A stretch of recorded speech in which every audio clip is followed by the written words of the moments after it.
Shalom, we're the Hebrew Israelites.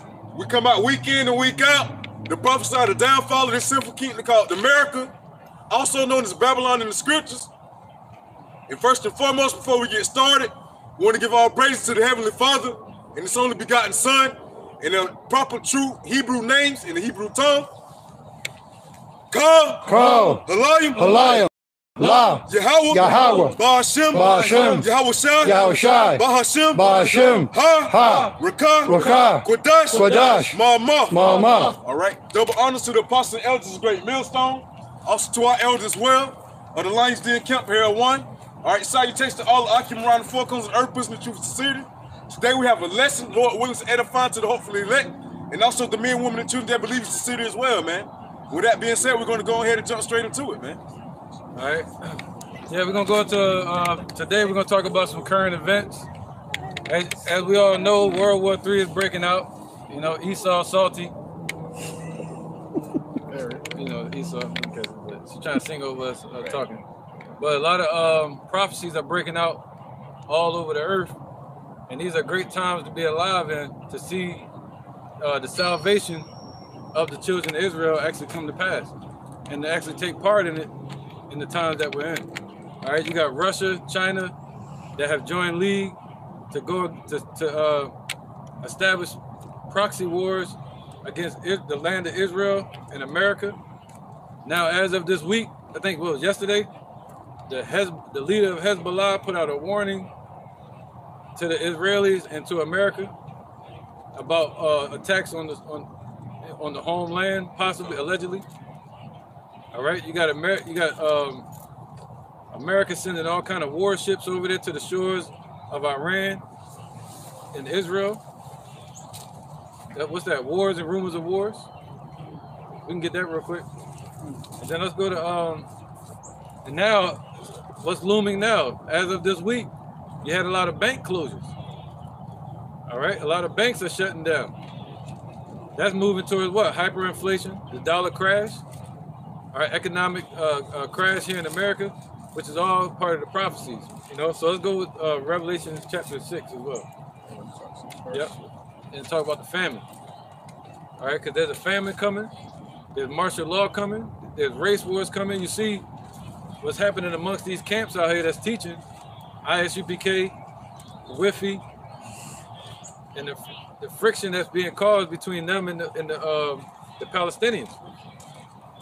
All right, why? Because right now we're in something called a spiritual war. This is a spiritual warfare, and those Palestinians know that this is a spiritual battle between the Babylonian Talmud, which goes into paganism, with the fake Jews, against Islam. All right, so all this is prophecy, man, and we're gonna try to touch on all them points.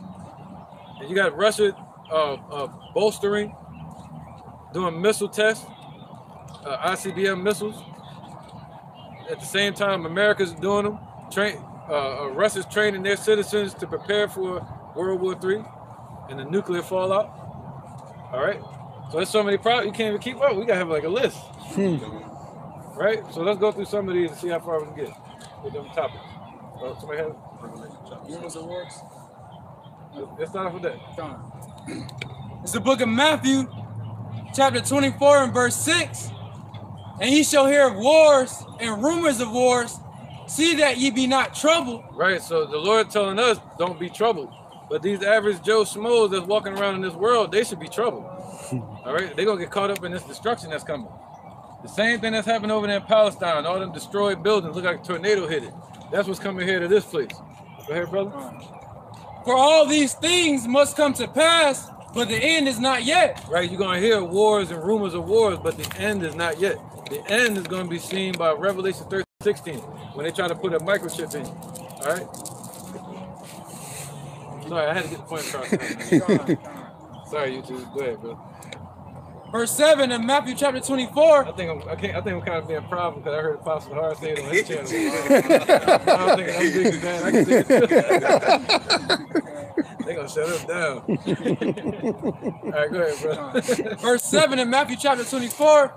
For nation shall rise against nation, right, and kingdom against kingdom, yep, and there shall be famines and pestilences and earthquakes in diverse places. That's beautiful. Famines in there. See? There's going to be famines. That's what's coming. And earthquakes.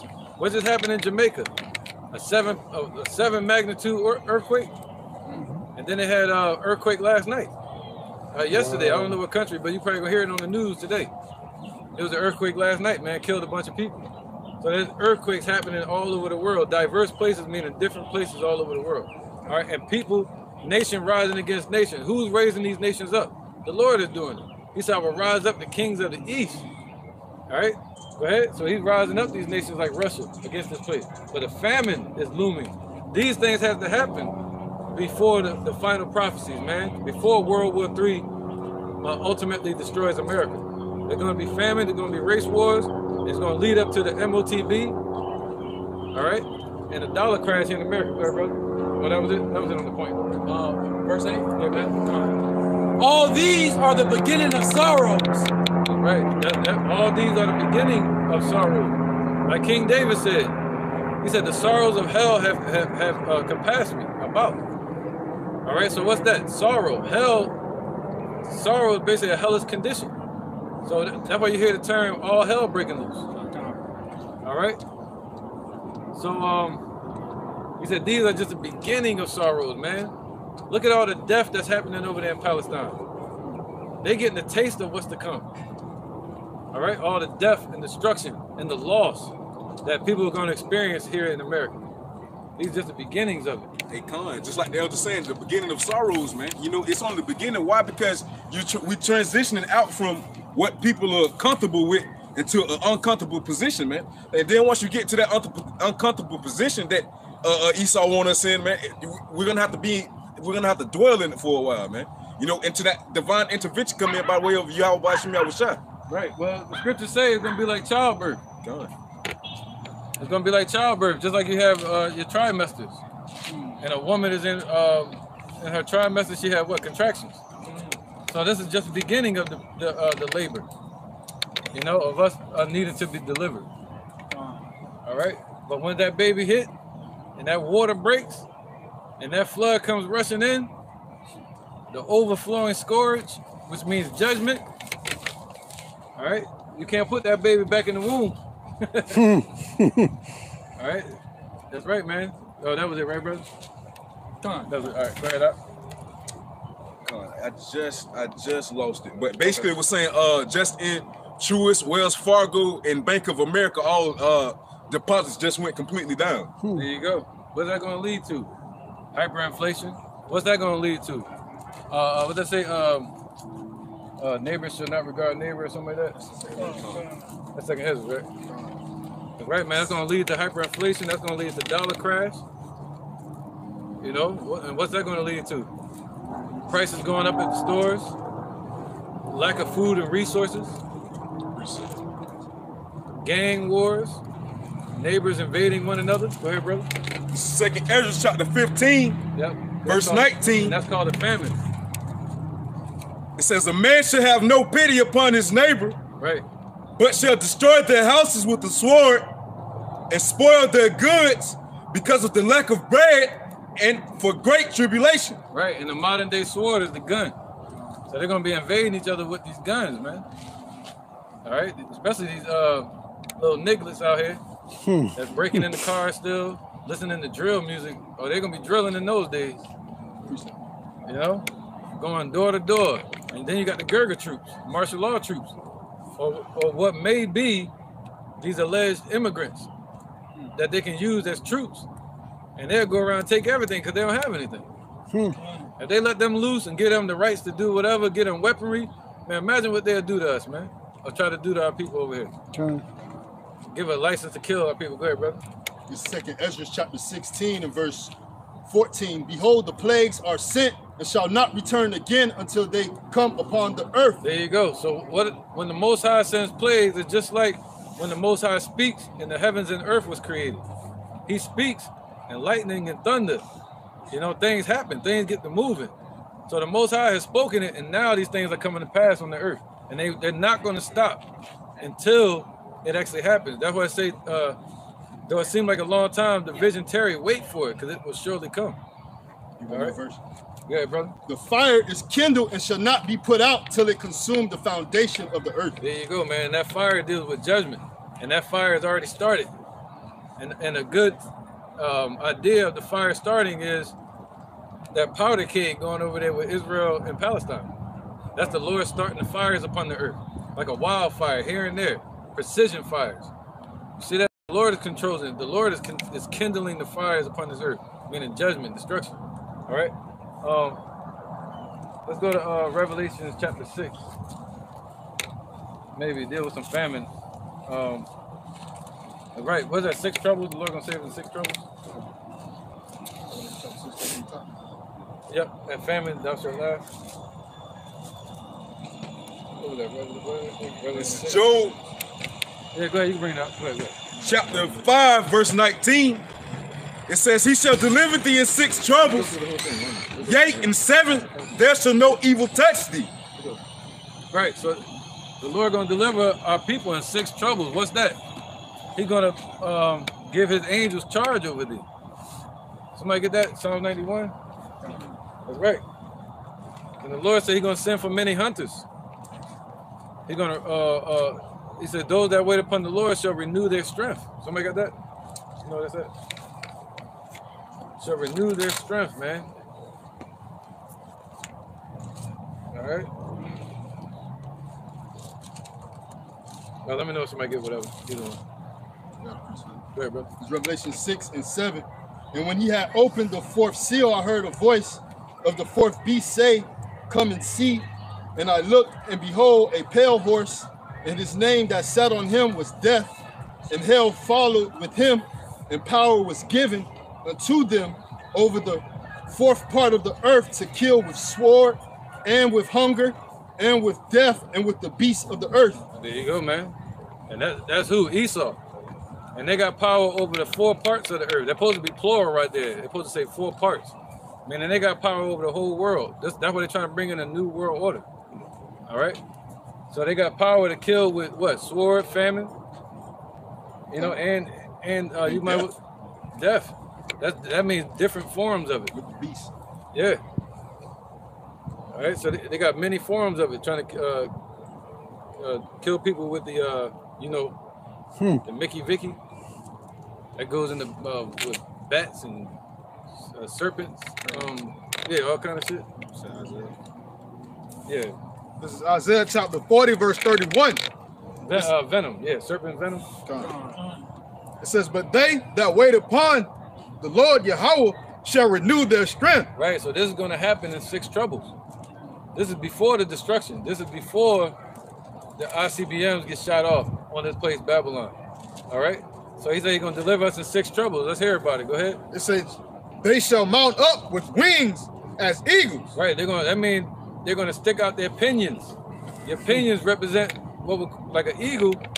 They're going to stretch out their wings. Let's read that again. It says, they shall mount up with wings. Mount up. Yeah, they're going to mount up with wings as eagles.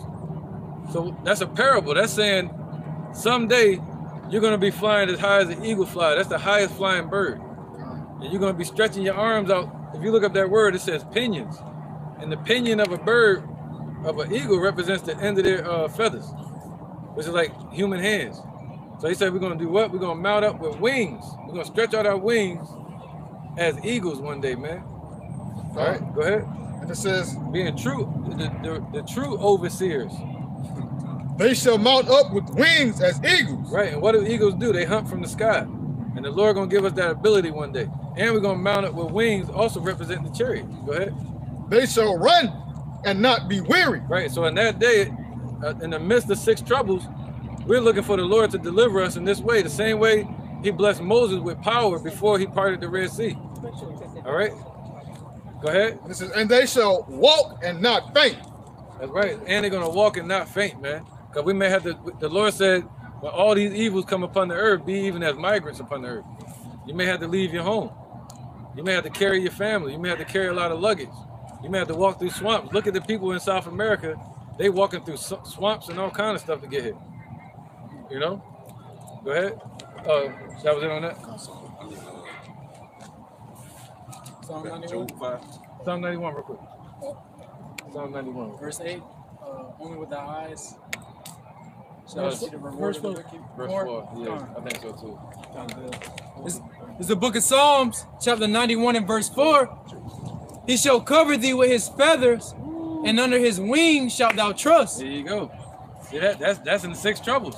All right, the same way the Lord covered Moses and the Israelites with fire by night and a cloud by day. So he's gonna send his angels. That's what we should be looking for right now. The holy angels to show up. When you hear about all hell breaking loose and the prophecy kicking up, expect to start seeing angels, man. All right, because that's our salvation. That's our way out of here. That's our protection. That's gonna be our covering. He's gonna give his angels charge over you, like you're a president, and they're the Secret Service. Go ahead. His truth shall be thy shield and buckler. That's right. Thou shalt not be afraid for the terror by night, nor the arrow that flieth by day. Yep, the terror by night. Go ahead. Or the goes into martial law, and all hell breaking loose. And it said, or the arrow that flieth by day. That goes into the missiles. We're not going to be afraid of that. Everybody else, they're going to be afraid of it when they see it. They say all faces shall gather blackness. That means fear. All right, they're going to be frightened. But the elect, it tells you what we're going to do. It said we're going to be afraid, but then we're going to start giving joy, praise to the Lord. That's in Revelation 11. Go ahead. Nor for the pestilence that walketh in darkness, nor for the destruction that wasteth at noonday. There you go, the pestilence that walketh in darkness. What's that? Something that's in secret. That goes into all their plagues that they're pushing out. Like the brother Thanyala read in Revelation chapter 6. See that? So they pushing secret diseases out there, man. All kind of plagues. So we don't fear that. But people that move in haste, that's why the Lord said don't move in haste, because you can run into a trap. To Zariac of ISUPK, you know, fully boosted, like a cell phone. All right, that was go ahead, brother. 1,000 shall fall at thy side, and 10,000 at thy right hand. Right. So by the time the missiles hit, that's the 7th trump. All right. So he said, what? Or the arrow that flieth by noonday, and that goes into the destruction at the height of the climax of the war. All right, go ahead. We're not going to fear that. But it shall not come nigh thee. See that? We're going to see 1,000. When you going up to them chariots, you're going to see thousands of people getting slaughtered and dying, being destroyed, while you're going into the chariot. What's that? The sea of glass, you know. And it's another one where they say they went to the chariot in Psalms. We ain't gotta get it though. They're going on topic. Yep. Verse 8 kind of go with your point too. Yeah, go ahead. Yeah, we can get them precepts, but go on. I got you. Only with thine eyes shalt thou behold and see the reward of the wicked. There you go, man. So only with our eyes. Gone. Only with your eyes shall you see it, man. So that's gonna be kind of scary, but you're gonna realize. Somebody get that. Somebody get that resting in your chambers. Then there's another one. They were scared, and then they gave glory to the Lord. I can't remember. I can't phrase it right. They were frightened. Remember that?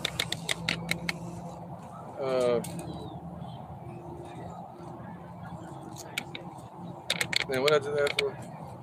Chambers. Yeah, look at that one. Yeah. This is Isaiah, chapter 26, verse 20. Come, my people, enter thou into thy chambers, and shut thy doors about thee. Hide thyself as it were for a little moment, until the indignation be overpassed. So come, man. Hey, that's the Lord Yahawah telling us to come up hither, man. All right, come up hither. All right, that way we can be in that that oasis in the chariot, man. We won't have to reap the benefits of the wicked down here, you know. All right, it says until the indignation be overpassed, the indignation being the righteous anger of the Lord Yahawah, which is going to be that righteous judgment that's going to be passed over 2/3 of our people and also these heathens down here, man. You know, so that's why he's going to say, "Come, my people, enter thou into thy chambers." All right, all right. Verse. My bad. Oh, sorry, select. Go ahead. I got a Friday one. Oh, you got that Revelation. Come on. Yeah, either one. You can bring it up. You can bring it up. All right. This is the book of Revelations, chapter 11, verse 13. 12. Gone. Oh, Salaki. Book of Revelations, chapter 11 and verse 12. And they heard a great voice from heaven saying unto them, Come up hither. And they ascended up to heaven in a cloud, and their enemies beheld them. In that same hour was there a great earthquake, and the 10th part of the city fell. And in the earthquake were slain of men 7,000, and the remnant were affrighted and gave glory to Yahawah Yahawah of heaven. Right, there you go. So the remnant are going to be here in the midst of the destruction, and they're going to be taken up at the last second. The scriptures say that the righteous shall scarcely make it. All right, but they're going to make it. They're going to be saved. All right. So he said, what? The remnant going to be affrighted. Then when they see that they're actually delivered, they're going to give glory to the Lord, man. Okay. Where else? What else we got? Isaiah 45, 17. Let's get that. Yeah. This Isaiah 45 and 17, it reads, But Israel shall be saved in the Lord Yahawah with an everlasting salvation. Ye shall not be ashamed nor confounded, world without end. There you go, man. So the elect of Israel are going to be saved. It's going to happen. See that? With an everlasting salvation. I mean, it's going to continue from here forever. All right? Being saved from what? Saved from death, saved from this hell that we're in, saved from our own sins, saved from the trap of the snare of the fowler, Esau. That's what salvation is, to be saved, meaning snatched out of the way of danger. To be delivered, meaning taken from one place into another. You know, that's what Yahawah set up for. Delivered us out of Egypt into the promised land. He's going to deliver us out of this Egypt into the promised land. Just like a doctor delivers a child from the womb into this matrix. All right? Let's get Joel 2, maybe? Yeah. Yeah, let's get that. All right, this is the book of 1 Peter, chapter 5, and I'm going to start at verse 17. For the time is come that judgment must begin in the house of Yahawah. And if it first begin in us, what shall the end of them that obey not the gospel of Yahawah? And if the righteous scarcely be saved, where shall the ungodly and the sinner appear? And the judgment is going to begin in the house of Yahawah Yahawah first. You know, just like he let us know, if we put our hand into this pile, you know what I'm saying, and let it go and look back, you know what I'm saying, to the world, we're not fit for the kingdom of heaven. So it's going to start in his house first, because 2/3 of the nation of Israel is not part of his house right now. Right. You know? Right. All right, so here we go. I'm going to let that one go. Let's get this real quick. Joel 2. Yep. Okay, let's start from the top. Yeah. This is Joel chapter 2, starting at verse 1. Blow ye the trumpet in Zion and sound in the blow ye the trumpet in Zion and sound an alarm in my holy mountain. Let all the inhabitants of the land tremble, for the day of the Lord Yahawah Yahawah cometh, for it is not at hand. That's right, because he said what? Blow the trumpet in Zion. All right, and this is a trumpet, meaning what? Danger's coming.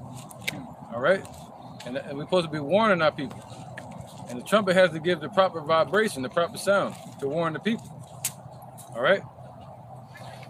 So he said, what did it say, the last part of that? It says, let all the inhabitants of the land tremble, for the day of the Lord cometh, for it is nigh at hand. You're right. All the inhabitants of this place are going to tremble. Even the elect are going to tremble. It's going to be that scary, man. All right. But he said that his truth shall be thy shield and buckler. It's going to keep you strong. Knowledge and wisdom shall be thy the stability of that time, to keep you stable. Stable-minded, sound mind, keep you from bugging out and moving in haste and being scared. All right? Go ahead, brother. Verse 2 of Joel chapter 2. A day of darkness and of gloominess, a day of clouds and of thick darkness. All right. Did we bring out Isaiah Chambers? I had brought it up for a second. You didn't bring the whole thing out, though, right? The first verse, 20, I think. 26 and 20. 26 and 20. Okay. Yeah, let's get it real fast. This is Isaiah chapter 26, verse 20. All right, just an interjection. It says, come my people, enter thou into thy chambers. Right, that word chambers, it said enter into thy chambers, man. So the Lord has a specific chariot that's going to be designated to pick you up. All right? It's prophesied that one huge chariot going to be over America, and there's going to be other chariots scattered around the four corners of the earth, gathering the rest of the elect. All right? He said enter into thy chambers. Your chambers, that word chamber is it means a parlor, like a brothel. You know? Go ahead. He said enter into thy chamber. We can't imagine how beautiful that's going to be, man. And you may have the Lord may have Isaiah 4 waiting on you up there. The women, you know, and you're gonna have a new body. All right, the real soul plane. Right? It says, "Come, my people, enter thou into thy chamber." Oh, I thought he said everybody. I thought it was John 3:16, the whole world. He said, "Come, my people." Who's that? Let's get Revelation 21, the gate, 12 gates. That's right, man. The same ones that entered in, the same ones that's going to come down from heaven. Let's start from verse 1 and then skip over to the, I think over here. Revelation chapter 20. 21. Yep. All right, this is the book of Revelations, chapter 21, verse 1. That's right. We're going to go back to both of them. And I saw a new heaven, and I saw a new earth. For the first heaven and the first earth were passed away. Right, so Esau had his time. They ain't gonna have, Esau's not gonna have a place in Jacob's blessing with the spirit. They had their blessing with the sword, and they conquered the whole earth. You know, so they even surpassed Daniel in wisdom. They said thou art wiser than Daniel with their technology, finding out all kind of stuff with science. You know, all over the world, man. Go ahead. And there was no more sea. That's right, go ahead. And I, John, saw the holy city, New Jerusalem. Right, so they said, why did the heathen rage and the people make a tumult? So there's not going to be any more raging or any more nations coming up against it. That's what it's talking about, no more sea. All right? They say what? That part after the sea? And I, John, saw the holy city. So the Lord showed John, the revelator on the Isle of Patmos in 75 BC. He showed him the holy city. What's that? The elect of Israel that's being gathered right now. All right, go ahead. New Jerusalem, coming down from Yahawah out of heaven. Right. Yerushalayim means city of peace. So to be new means to be refreshed. We're going to be refreshed in this earth. Even Yahawah's name is going to be refreshed in this earth. All right, go ahead. Prepare it said coming down from Yahawah. The same ones that went up, the same ones that's going to come down. All right, go ahead. Prepare as a bride adorned for her husband. Right, so we're the ones being prepared as the bride, the elect that's being adorned for the husbandman Yahawah. All right, you can skip over there here, 12 gates.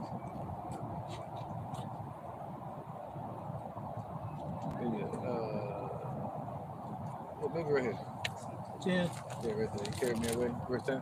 All right, this is the book of Revelation, chapter 21, verse 10. Right, I'm still thinking of that scripture. And he carried me away in the spirit to a great and high mountain and showed me the great city, right, the holy Jerusalem, descending out of heaven from Yahawah. There you go. So the holy Jerusalem descending out of heaven from Yahawah. These are the same ones that went up.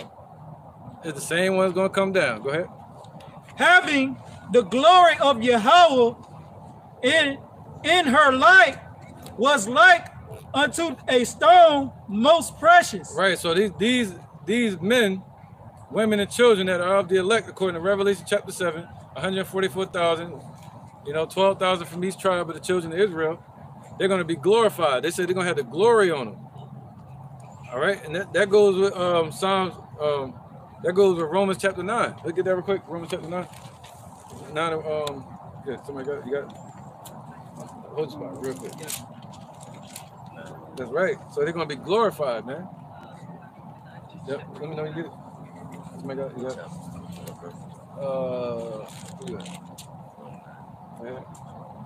right. So let's start from verse 2. Start from verse 1. This is Romans chapter 9, verse 1. Yeah, we eating today. We're gonna. I say the truth in Hamashiach, I lie not. Right. My conscience, did I say that right? The conscience, you're right. Conscience also bearing me witness in the Holy Ghost that I have great heaviness and continual sorrow in my heart. Right. For I could wish that myself were assured, Accursed, Salaki, accursed from Yahawah Mashiach, from my brethren, my kinsmen according to the flesh. Right. So Paul wished that he could have died for our people too. So that's not what the Lord sent us out here to do. He didn't send us to come out here and die for our people. All right. He said, come out here and die for him. Present your body as a living sacrifice for him. Okay. Die in the spirit to this world. You know, be dead with Yahawah in the spirit. Go ahead. Who are Israelites, to whom pertaineth the adoption. Whoa. So the adoption means to repent or to convert. To convert means to return back to something. All right. So the adoption means to be adopted back as a child. And Esau was never Most High's child, man. He's a bastard. Okay? Especially the ones over in that land calling themselves Jews today. They the fake ones. Go ahead, brother. And the glory and the covenants and the giving of the law. So what else belonged to us? Read that again. And the glory. The glory. And the covenants. And the covenants. The first covenant and the second covenant spoken of in Jeremiah. All right? That belong to us, not to the world. And the giving of the law. Yep. And the giving of the law, which also goes into what was that? Psalms 147 and 19. That was only given to Israel. So who is the second law when he put the law in our inward parts? That's going to be given to Israel too. All right? Not to any other nation. Right. The Lord said he has not dealt so with any nation. And the service of Yahawah Bashim Yahushua. What's the service? The service of the Lord is to deal with the altar. And that's us today. We represent the priests before we become kings. All right? Go ahead, brother. And the promises. So only Israel could teach this truth and be delivered. All right? And the promises. What promises? The promises that were given to people like Abraham back in 661 BC, during the times of Abraham. All right? Go ahead. So those promises were given to him and the glory. Go ahead, Amazon, throw it out. Where was that? All right, this is back at Revelations, chapter 21. And I'm going to start at the top of verse 10 again. And he carried me away in the spirit to a great and high mountain, and showed me the great city, the holy Jerusalem, descending out of heaven from Yahawah. Right, the same ones that's going to go up into the chariots, the same one's going to come down. The same Messiah that ascended is the same one that's going to descend. All right, so this is talking about the church, the elect of Israel that's going to go up into the chariot and be brought down. Not other nations, not Esau, you know, not these Hamites, not the Moabites. Go ahead. Having the glory of Yahawah. See, the glory belongs to us. Go ahead. In her light was like unto a stone most precious. Right, like a stone most precious, man. All right, clear as crystal. Go ahead. Even like a jasper stone. Yep. Clear as crystal. See, clear as crystal. I mean, we're going to have the pure truth. All right? It's going to be plain to see. We're going to have it plainly. No more trying to figure out anything. It's going to be clear. The Lord going to put the spirit on us. Go ahead. And had a great wall, Shalaki, and had a wall great and high. Right, that's talking about the Lord going to be defending us. All right? We're going to have a defense. Because what? Our walls were broken down. But the Lord is rebuilding our walls. He's rebuilding our nation. And we're going to be defended. It's going to be great. All right? Go ahead. And had 12 gates. See, 12 gates. That's going to be guarding the nation of Israel. The Lord said he's going to make us pillars in his kingdom. We're going to be the ones that uphold his kingdom. We're going to be officers of peace, of righteousness. You see that? All right, so we're going to have 4 walls, 4 gates. What's that? For the 12 tribes of Israel. Go ahead.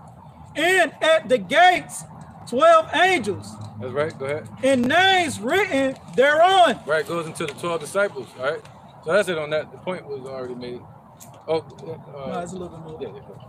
Which are the names of the 12 tribes of the children of Israel. There you go. That's the point. That's what I want. Yep.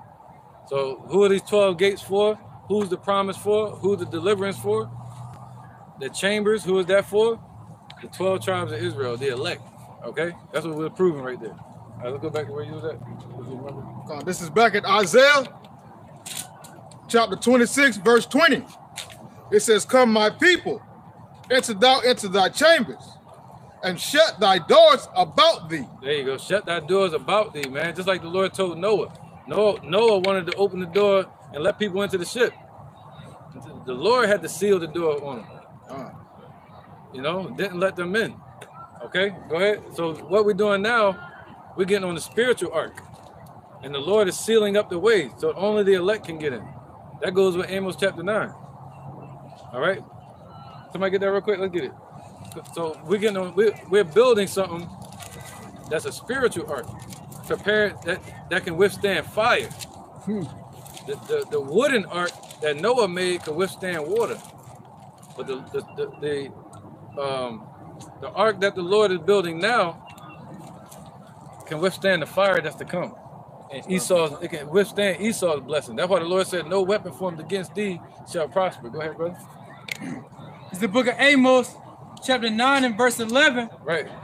In that day will I raise up the tabernacle of David that is fallen. Right, the Negroes, Latinos, and Native Americans, we fell to what you call Caucasian race, which are really Edomites. We fell to them in slavery. We fell to the Arabs with the trans-Saharan slave trade.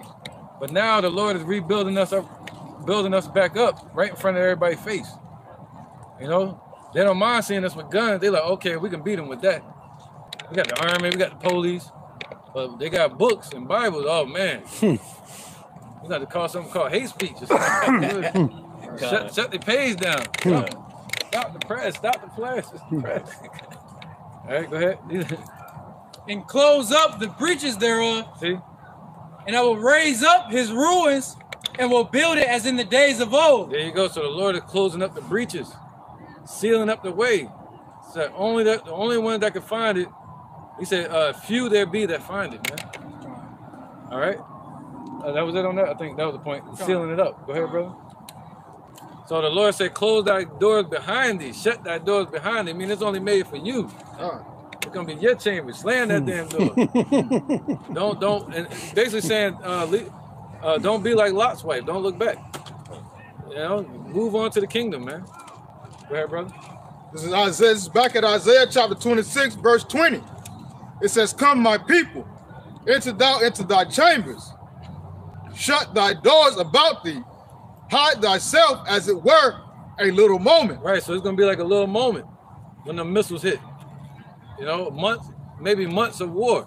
However long it takes for vines to grow on the earth. You know, the missiles, that radiation gonna be lasting, man. And the scriptures say the smoke or the burning of this place is gonna go up forever, meaning a long, miles and miles into the sky. And it's gonna be burning for a long season. All right, it's not gonna be burning for eternity. Like one of my favorite singers, he always talk about, what's his name? Hezekiah. He was talking about he said this time we're gonna burn in hell and all that.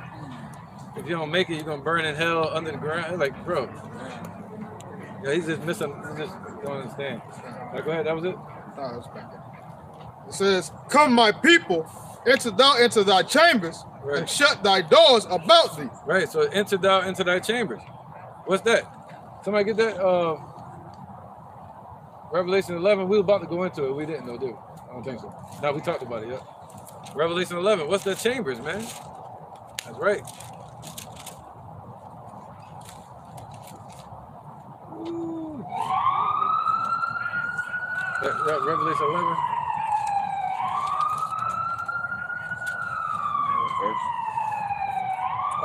Where it say the 10th part of the city? 13.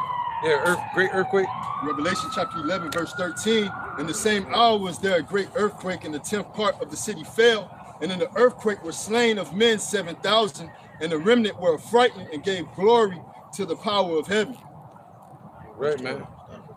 Start for verse 12. Come on, verse 12. And they heard a great voice from heaven saying unto them, Salakia, come up hither. Right, there you go. All right, he said what? Come, enter thou into thy chambers. So what's that? that's literally going to be a voice that we're going to hear in the heavens, you know, telling us to come up to the chariots. The heavens are open to you now. You know, you're no longer earthly bound. And they ascended up to heaven in a cloud. You're going to fly one day. You're going to mount up with wings as eagles. You're going to fly. All right? And you're going to ascend up into heaven into a cloud. Go ahead. And their enemies beheld them. In the same hour was there a great earthquake. So at that same moment when the elect are getting taken up, entering into their chambers, there's going to be a great earthquake on the earth. They're going to shake the earth and reel it to and fro. What's that? Nuclear destruction. And go ahead, bro. And the 10th part of the city fell. Yep, the 10th part. America broken up into 10 FEMA zones.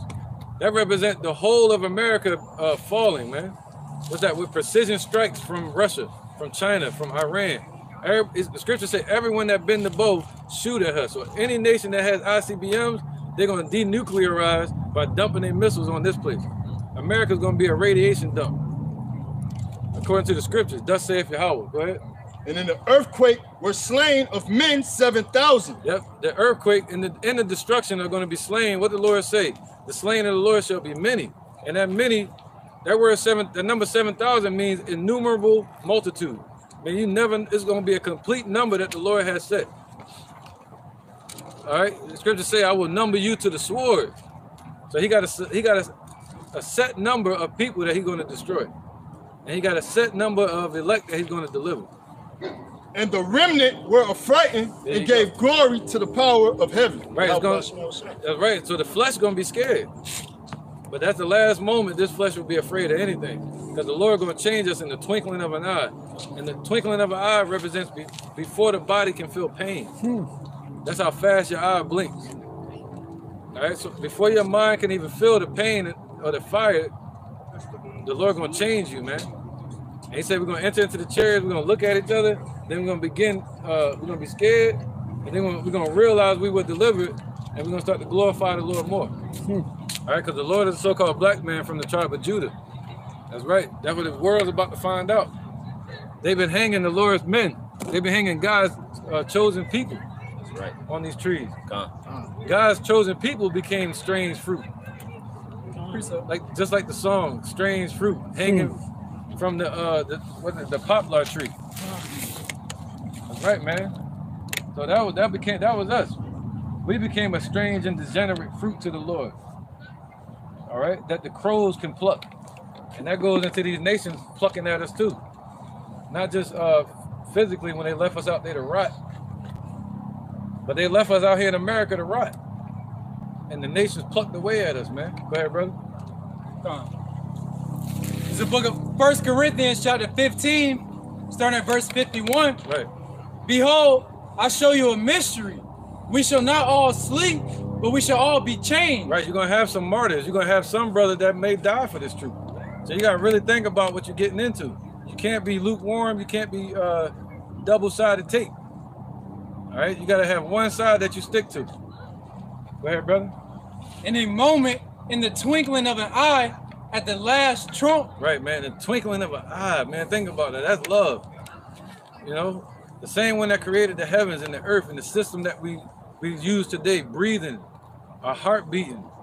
The same one that created Esau to do what they're doing is the same one that's going to create us to be greater than what we are. Go ahead. Well, he's going to do it. It's already written. He already spoken. In a moment, in the twinkling of an eye, at the last trump. Right. So that moment means a jerk. In a twinkling.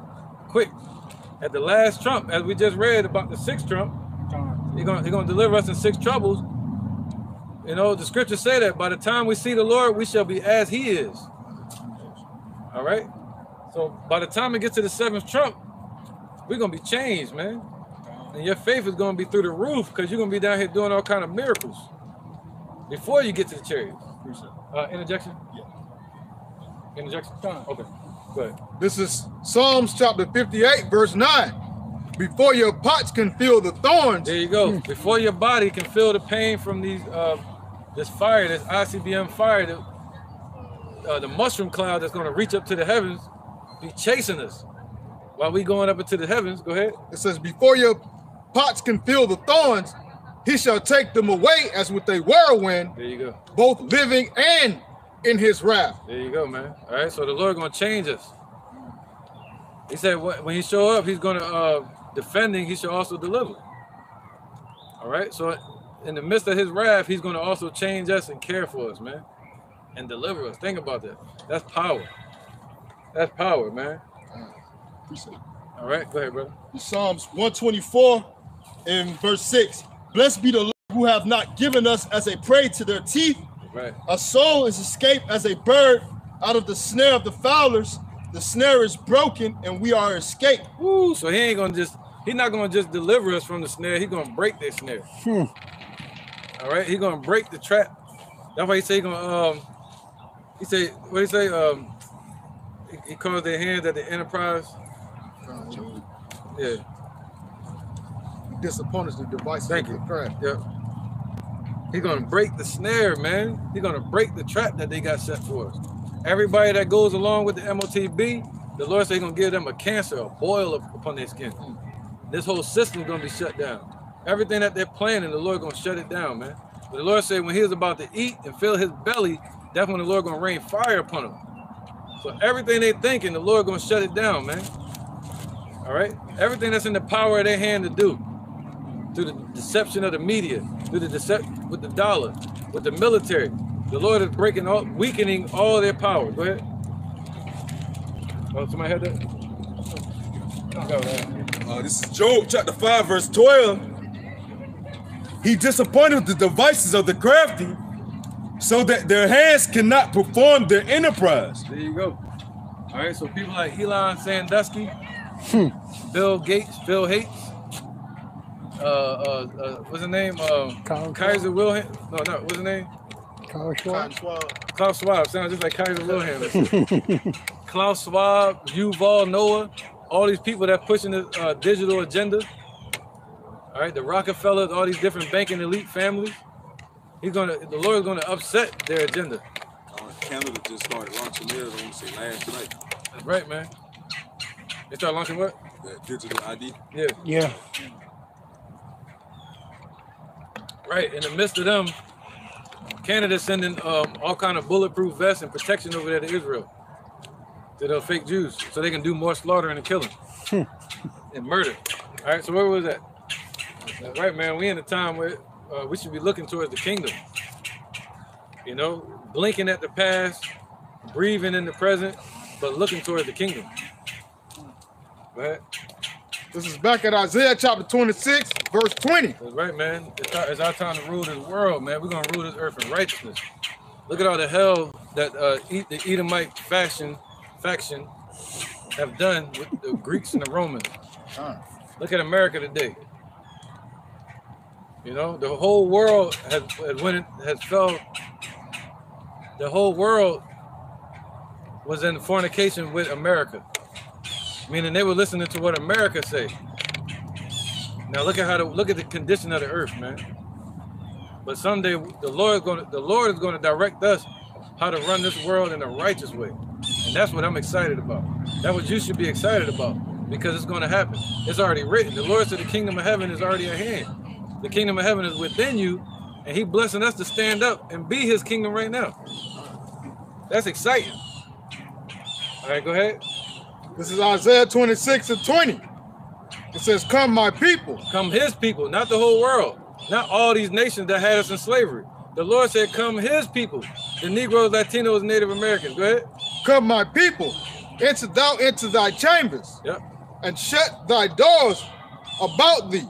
Hide thyself as it were for a little moment. Yep. Until the indignation be overpassed. Yeah, didn't we already get that? We didn't finish. Oh, go ahead. Verse 21. It says, for behold, the Lord Yahawah cometh out of his place to punish the inhabitants of the earth for their iniquity. The earth also shall disclose. Right, and that's a scary sight for Esau. If he could see that throne up there that you read about in Revelation 4, or you read about in Ezekiel chapter 1, the throne that Yahawah sits on, or you see Yahawah on his right hand, and then you see that throne empty. I mean, he coming for you, man. You know? All right, the lion has left his thicket. You know, a lion ready to pounce, they hide in the thicket. Go ahead. It says the earth the earth also shall disclose her blood and shall no more cover her slain. Right. All right, go ahead. Somebody have something else? I guess so. Go ahead, bro. 5 verses. 5 verses. Okay. All right, this is the book of Isaiah, chapter 34, and I'm going to start at verse 1. Come near, ye nations, to hear, and hearken, ye people. Let the earth hear. Right, they all hearing it through the internet. They all hearing it through the unicorn. Go ahead. And all that is therein, Yep. the world and all things that come forth of it. For the indignation of the Lord is upon all nations. That's right, man. So all the hell we seeing breaking loose all over the world is the Lord's judgment on these nations. Go ahead. And his fury upon all their armies. Yep. So that's why you're seeing Armageddon happen. What's Armageddon? Armageddon meaning what? Rendezvous point. Rendezvous is a military term for gathering of troops. So over there is where the Lord is gathering all their armies so he can judge their armies. He said he's going to plead with them there. So the Lord got a curse on their armies. That's why they're killing each other. All right, go ahead. He have utterly destroyed them. Right, so he utterly destroyed them, man. He got it written out for them to be utterly destroyed. Meaning they're not going to exist on the earth no more after a while as an army. In the kingdom, all these nations are going to have to beat their swords and their pruning hooks. And they shall study war no more. They should never call themselves soldiers again. They're going to be servants and slaves. All right, go ahead. He hath delivered them to the slaughter. Right, so the Lord has written them in the book of slaughter. All right, the Lord got a hit list. And he got each one of their army members or anybody that's wicked, he got their name on that list. Go ahead. Their slain also shall be cast out, and their stank shall come up out of their carcasses. Right, and that's twofold. Not only here in America, but also around the world. There's going to be dead bodies left everywhere, especially here. Go ahead. And the mountains shall be melted with their blood. Right, so these nations, wherever America's army is, that's where they're going to get destroyed at. The scriptures say that they're going to fall into the mouth of the eater. He shall make sure they fall into the mouth of the eater. So any nation that wants to consume America's army or Israel's army, they're gonna win. All right. Look who just joined the war, Yemen. Who is Yemen backed by? Iran. All right. Then you got the what do you call them, Houthis, and then you got the Hezbollah backed by Iran. You know, you can go on and on, man. You already know and then you got Turkey. Turkey ready to go to war with Israel. So it's happening, man. Ezekiel 38, go ahead. And all the hosts of heaven shall be dissolved. Right, so all the hosts of heaven shall be dissolved. What's that? Nuclear destruction, man. Okay, go ahead. And the heavens shall be, what it is? Oh yeah, rolled together as a scroll. There you go. All right, so that's that mushroom cloud, which tells you the atomic level of a nuclear missile. The length and the density of this mushroom cloud. The mushroom, what do you call that? A plume? Yeah, thick smoke, man. All right, so this one right here is gonna be a huge. So that means they're gonna hit America with some powerful stuff, man. Right? And all their hosts shall fall down as the leaf falleth off from the fig. That's right, man. Okay. The vine. Yep. All their hosts gonna fall down from them ICBMs, from them, what do you call it? EMPs as well. Right? And as a falling fig from the fig tree. Right, yeah, go ahead. That's the missiles falling, go ahead. For my sword shall be bathed in heaven. Right, so they got swords. The Lord said the sword is furbished and made ready. All right? So that sword that the Lord has, that he created the waster to destroy, that sword shall be bathed in heaven. Yeah, man, that bird tripping, man. Fuck out of here. All right, go ahead, bro. All right, this is on Isaiah chapter 34, verse 5. For my sword shall be bathed in heaven. Right. Behold, it shall come down upon Idumea and upon the people of my curse to judgment. Right, so all those missiles that you see in you see North Korea showing off their giant missile, man. You seeing Russia showing off their missiles. All of those are going to be in the sky real soon. They're going to be shot into the outer atmosphere and come down upon this place, America, which is also called Idumea spiritually, built by Esau. All right? That was it. So his swords are going to be bathed in heaven. What's out in the heavens? Shemayim, what's called the waters. All right, so they're going to be bathed in it, man. They're going to spend time out there in the heavens. All right? What's that? That means being shot kilometers away. Shall come out of the belly. Yep, it is drawn. It should come out of the belly. Out of the belly mean out of the missile silos. All right, where we at? I think you got Joel too. Job. We still also got Job 5 too. Let's get that. What you got? All right, this is Job chapter 5. Verse 19, it says, he shall deliver thee in 6 troubles, yea, in 7 there shall no evil touch thee. Right, that evil. What's the evil?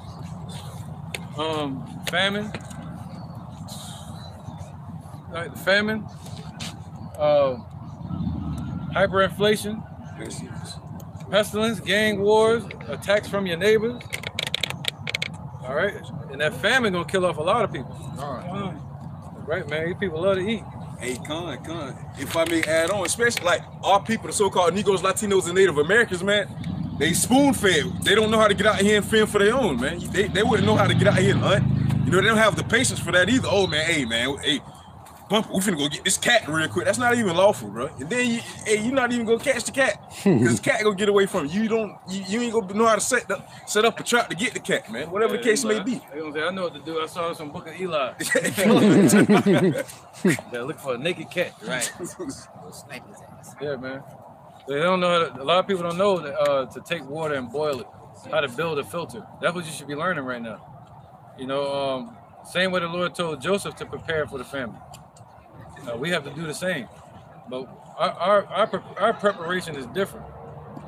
You know, that's why the Lord said the bride has prepared herself. We're getting prepared spiritually, you know. But of course, you're gonna have wisdom, and you're gonna prepare physically as well. All right. So let's keep going. Let's go with Joel 2. Oh, you know what? No, let's go to Revelation chapter 6. Remember that? Yeah. And then I'm gonna go to 2 Kings 26. And let's speak about famine real quick. That's right. Let's deal with Back in famine. Revelation 6 and straight to the point. Let's start from the red horse.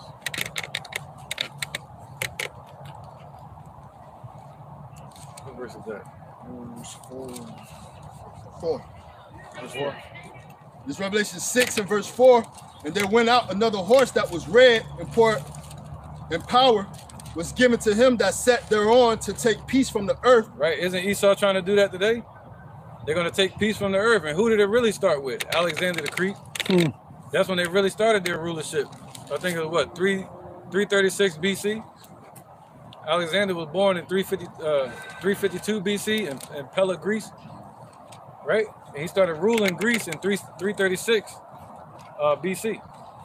And they killed him around 312 BC. And that's when you get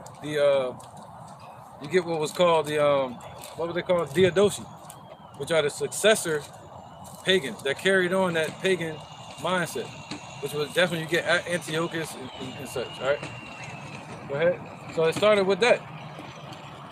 Now you have NATO in America. What they say? Who is like unto the beast? Who can make war with the beast? So that same beast is doing this right here, taking peace from the earth. All right, go ahead, brother. So they're taking peace from the earth right now. And that they should kill one another, and there was given unto him a great sword. Right, so what is that? Somebody get that? The dragon, the spirits that leaped out of the dragon? 16, 13. Right. See that? Taking peace from the earth. And, it said something. What do they say? Causing the what? Should kill one another. Yeah, that's right. Leading everybody to kill one another. That confusion. That's that confusion, man. And Esau being the hidden hand in all these battles on the world, even going back to Napoleon. This is Revelation chapter 16, verse 13. Yeah. And it says, and I saw 3 unclean spirits like frogs. Right. Yep. What's that? The military, industrial complex, or starting with NATO. And then you have the banking system. And then you have the religious system. It all comes from Europe. And they use America as the manipulation factor, the hammer of the earth to control the world with. But it's really being controlled from Europe, called the global elites. All right? The Illuminati. But she's like, damn, he found us. He figured it out. Run! All right, so what was that? So those spirits, those foul agencies and systems were all set up to really lead up to this war today. It was the first world order based around the dollar. Now they want to get away from that because after World War II, after World War I, they was able to really establish that dollar in 1913. World War I was what, 1914 and 1918. It's right there. 1913, they established the dollar as the American currency. That same year, they had the IRS was created to build taxes for people. Right? The damn devils, man. Then 1914, they started the war. World War II, they went into the nuclear age. All right? And then and after that, World War II, they was able to do 1944, the Brentwood Agreement. And then they did it again. So now they're changing the currency again, and they need another war. Damn, it's right there. Same bag, a new bag, old tricks. I got my battle, part of my battle axe. Yeah, battle axe? Yeah. All right, yeah, we'll pop up in a minute. All right, go ahead, bro. So this is back at Revelation 16 and 13. Yeah, get that power. And it says, and I saw 3 unclean spirits like frogs come out of the mouth of the dragon, and out of the mouth of the beast, and out of the mouth of the false prophet. That's right, go ahead. For they are the spirits of devils. Yep, out of the mouth of the dragon, out of Europe, the European Union or Roman Empire, out of the mouth of the beast, which would be NATO, and out of the mouth of what? The false prophet over there in the Roman Empire, with the Roman Catholic Church. The Roman Catholic Church is over all of these churches today, even over the Islam.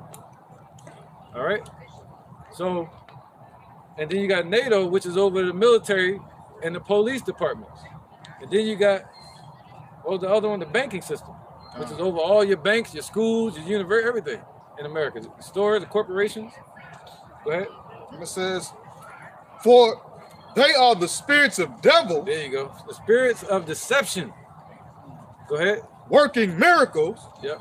Which go forth unto the kings of the earth. That's the point. Causing everybody to kill each other.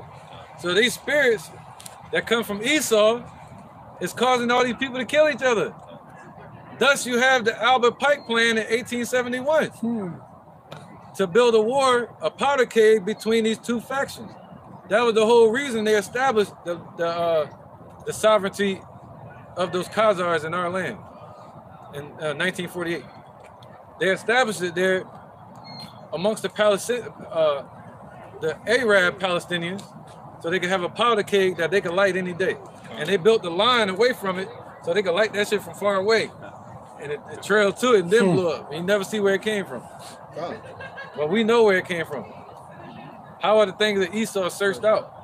How is hidden things sought up? How is the hidden things sought up? God. All right, go ahead, brother. It says, for they are the spirits of devils working miracles, which go forth unto the kings of the earth. That's right. And of the whole world to gather them to the battle of that great day of Yahawah Almighty. Right, I mean, World War III. Can't run from it. So they're being gathered to the battle. Who's over there poking the bear? NATO. Who is just say, gonna raise up all these kings to come and fight this battle. One of those nations is NATO. One of those spirits or agencies is NATO. North Atlantic Treaty Organization. All right, all from Europe. That was it? That was it on that. Go ahead, brother. I think you were reading, right? Call them to kill each other? Yeah. It's Revelation chapter 6. In verse 4, and from the top, and there went out another horse that was red, and power was given to him that sat thereon to take peace from the earth. So you know how they taking peace from the earth now, through their deception. Go ahead. And that they should kill one another, and there was given unto him a great sword. Right, man. Yep. So Esau was finally giving his blessing, the great sword, going back to Genesis 27. Where the blessing of Esau was to gain the earth with the sword. Job 9:24, the earth was given into the hands of the wicked. How did they gain the earth? The Greek Empire gained the earth with Alexander's sword, with the Macedonian sword, with King Philip's sword, with the Diodosi's sword, Antiochus Epiphanes, and then later on with the Roman Empire, Julius Caesar, the Triumvirate, the Herodian dynasty, right? Go ahead, brother. Yep. This is the book of 1 Maccabees chapter 1 and verse 1. And it happened after that Alexander, son of Philip, the Macedonian, who came out of the land of Shittim, had smitten then Darius, king of Persians and Medes. Right, he smote him in 334, 330 BC. It was a battle between the Persians and the Greeks that lasted 4 years, from 334 to 330 BC. It's a good war to watch, man, a battle to check out. The battle, it was Darius III. He was known as the king that lost the kingdom of the Persians to Alexander. All right, go ahead. And made many wars and won many strongholds and slew the kings of the earth. Right, that's not talking about Alexander the Great, man. It's a damn devil that sought after witches so he could win his battles. That knew that he was written in prophecy. All right, to rule with the sword. Go ahead. And went through to the ends of the earth and took spoils of many nations, insomuch that the earth was quiet before him. There you go. The earth was quiet before him, man. That's right, man. He took that peace from the earth.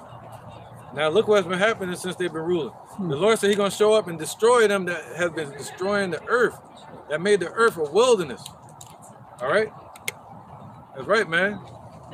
They put us in what you would call concrete jungles. Because why? This place is a wilderness.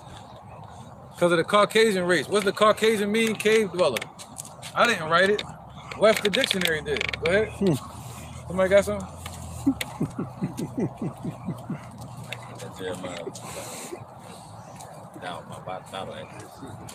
let's get that real quick. Why not? Let's just rock. Huh?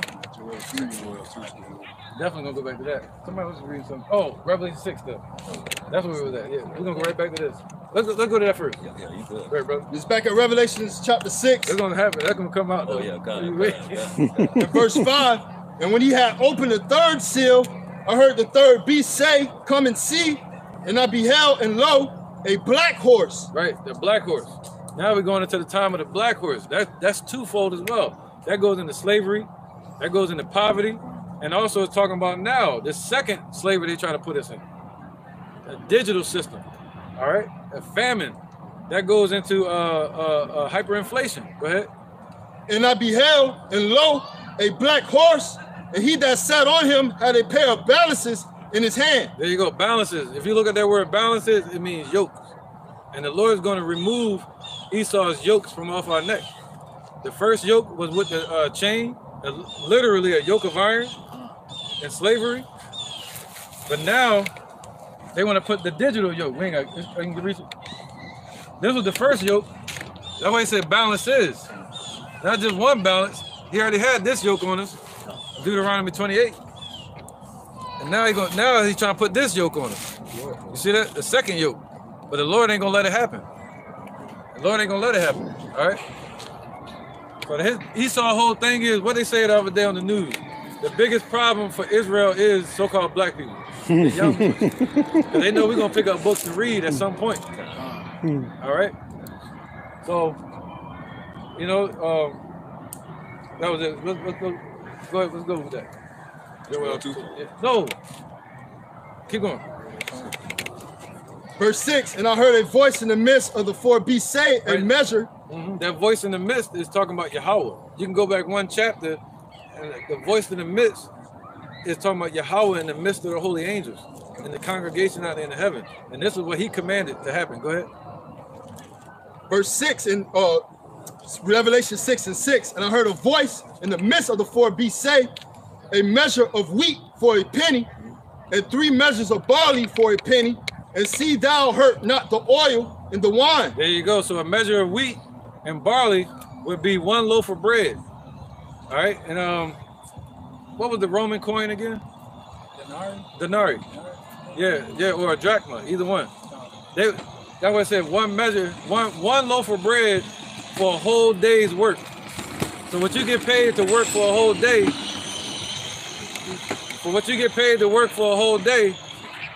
it's gonna cost that much just to get 1 loaf of bread. All right. Where is this happening? It's happening somewhere. I was just watching it yesterday. So where they don't have no food, no water. That's Palestine. But it was somewhere else too. I know some time ago it was Venezuela. Venezuela, thank you. That was it. But now, when the hyperinflation happened, the outcome of it now is people are digging in the trash of shops just to find old rotten food, man. That's what condition is left in now. So wait, and it's gonna be way worse here in America. And there's more people here. It was one point in time they were jumping dumpster trucks full of bones in the middle of the street for the people to just go out and grab, man. That shit crazy. Damn. Yeah, Ezekiel 37, huh? Bones coming together. Valley drop bones. No, stop.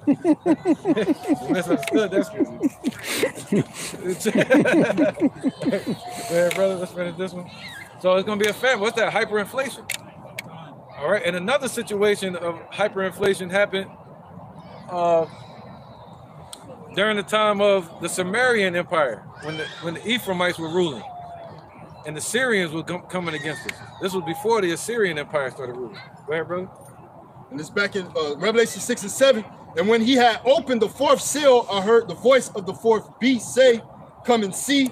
And I looked, and behold, a pale horse. There you go. So what is all this going to bring? The hyperinflation, the dollar crash, them taking peace from the earth. What's that? Taking the mirth of the land, people freedoms away. All right, it's gonna lead to this. And I looked, and behold, a pale horse. Pale deals with sickness and plagues. Go ahead. His name that sat on him was Death, and hell followed with him. Right. So Esau riding with the wind right now. That pale horse is riding, showing off their power. That's what it means. All right, look at him running. The pale horse.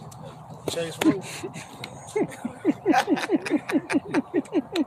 The timing is crazy. That was too clear. I ain't want to say. Right, go ahead. Look at him running. The pale horse. And I looked, and behold, a pale horse, and his name that sat on him was Death, and hell followed with him. There you go. So they're gonna bring a lot of death, man. And from this death and destruction, it's gonna bring a lot of sorrow, man. That's that hellish condition. The same hellish condition King David was in, where he said that the sorrows of hell compassed me about. The same thing Yahawah said, the sorrows of hell compassed him about, but he was delivered. All right, the same thing with Moses, the same thing with Lot, the same thing with us. We'll be delivered from these conditions. All right, go ahead. That was it, I think, baby. And power was given unto them over the 4th part of the earth to kill with the sword, and with hunger, and with death, and with the beasts of the earth. There you go. So that's Esau's sword, man, destruction. And they're gonna kill, steal, kill, and destroy. The thief cometh not but for to steal, kill, and destroy. So when they riding up on the horse, it ain't some valiant king coming to save you. No, they the devil coming to destroy you and bring hell and sorrow. All right. So let's get let's go to 2 Kings. I think it's 26. Let's go to 2 Kings, man. All right, because 2 Kings 6 and 25. Yeah.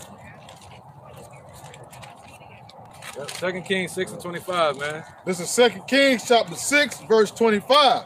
Right. This is right after King, I think Ahab died of Ephraim. This was 901 BC. This was called the the attack on Samaria. You can look it up, man. The siege of Samaria. That's what it was called. The siege of Samaria. In 901 BC. All right. This is 2 Kings chapter 6, verse 25. Right. This is when the Aramaean, the Syrian, Ben-Hadad II came up against us and besieged the land, and they cut off all the resources. So what do you think Russia and them going to do to this place? They're going to cut off all the resources. Just like Esau did to us in 70 AD. They cut off our resources, caused us to have to eat what? We ate the damn, the shoe leather, which is made of cowhide. We ate all the leaves off the trees. Even went to the point of eating rats, our people did. And then they got something called the bubonic plague from that. So what do you think they're going to do here? They're going to cut off all the resources, man. All right, and this is going to happen again. Go ahead, brother. This is 2 Kings chapter 6, verse 25. Yep. And there was a great famine in Samaria. Right, see, look. No, go one more verse, my bad. Verse 24. Yep.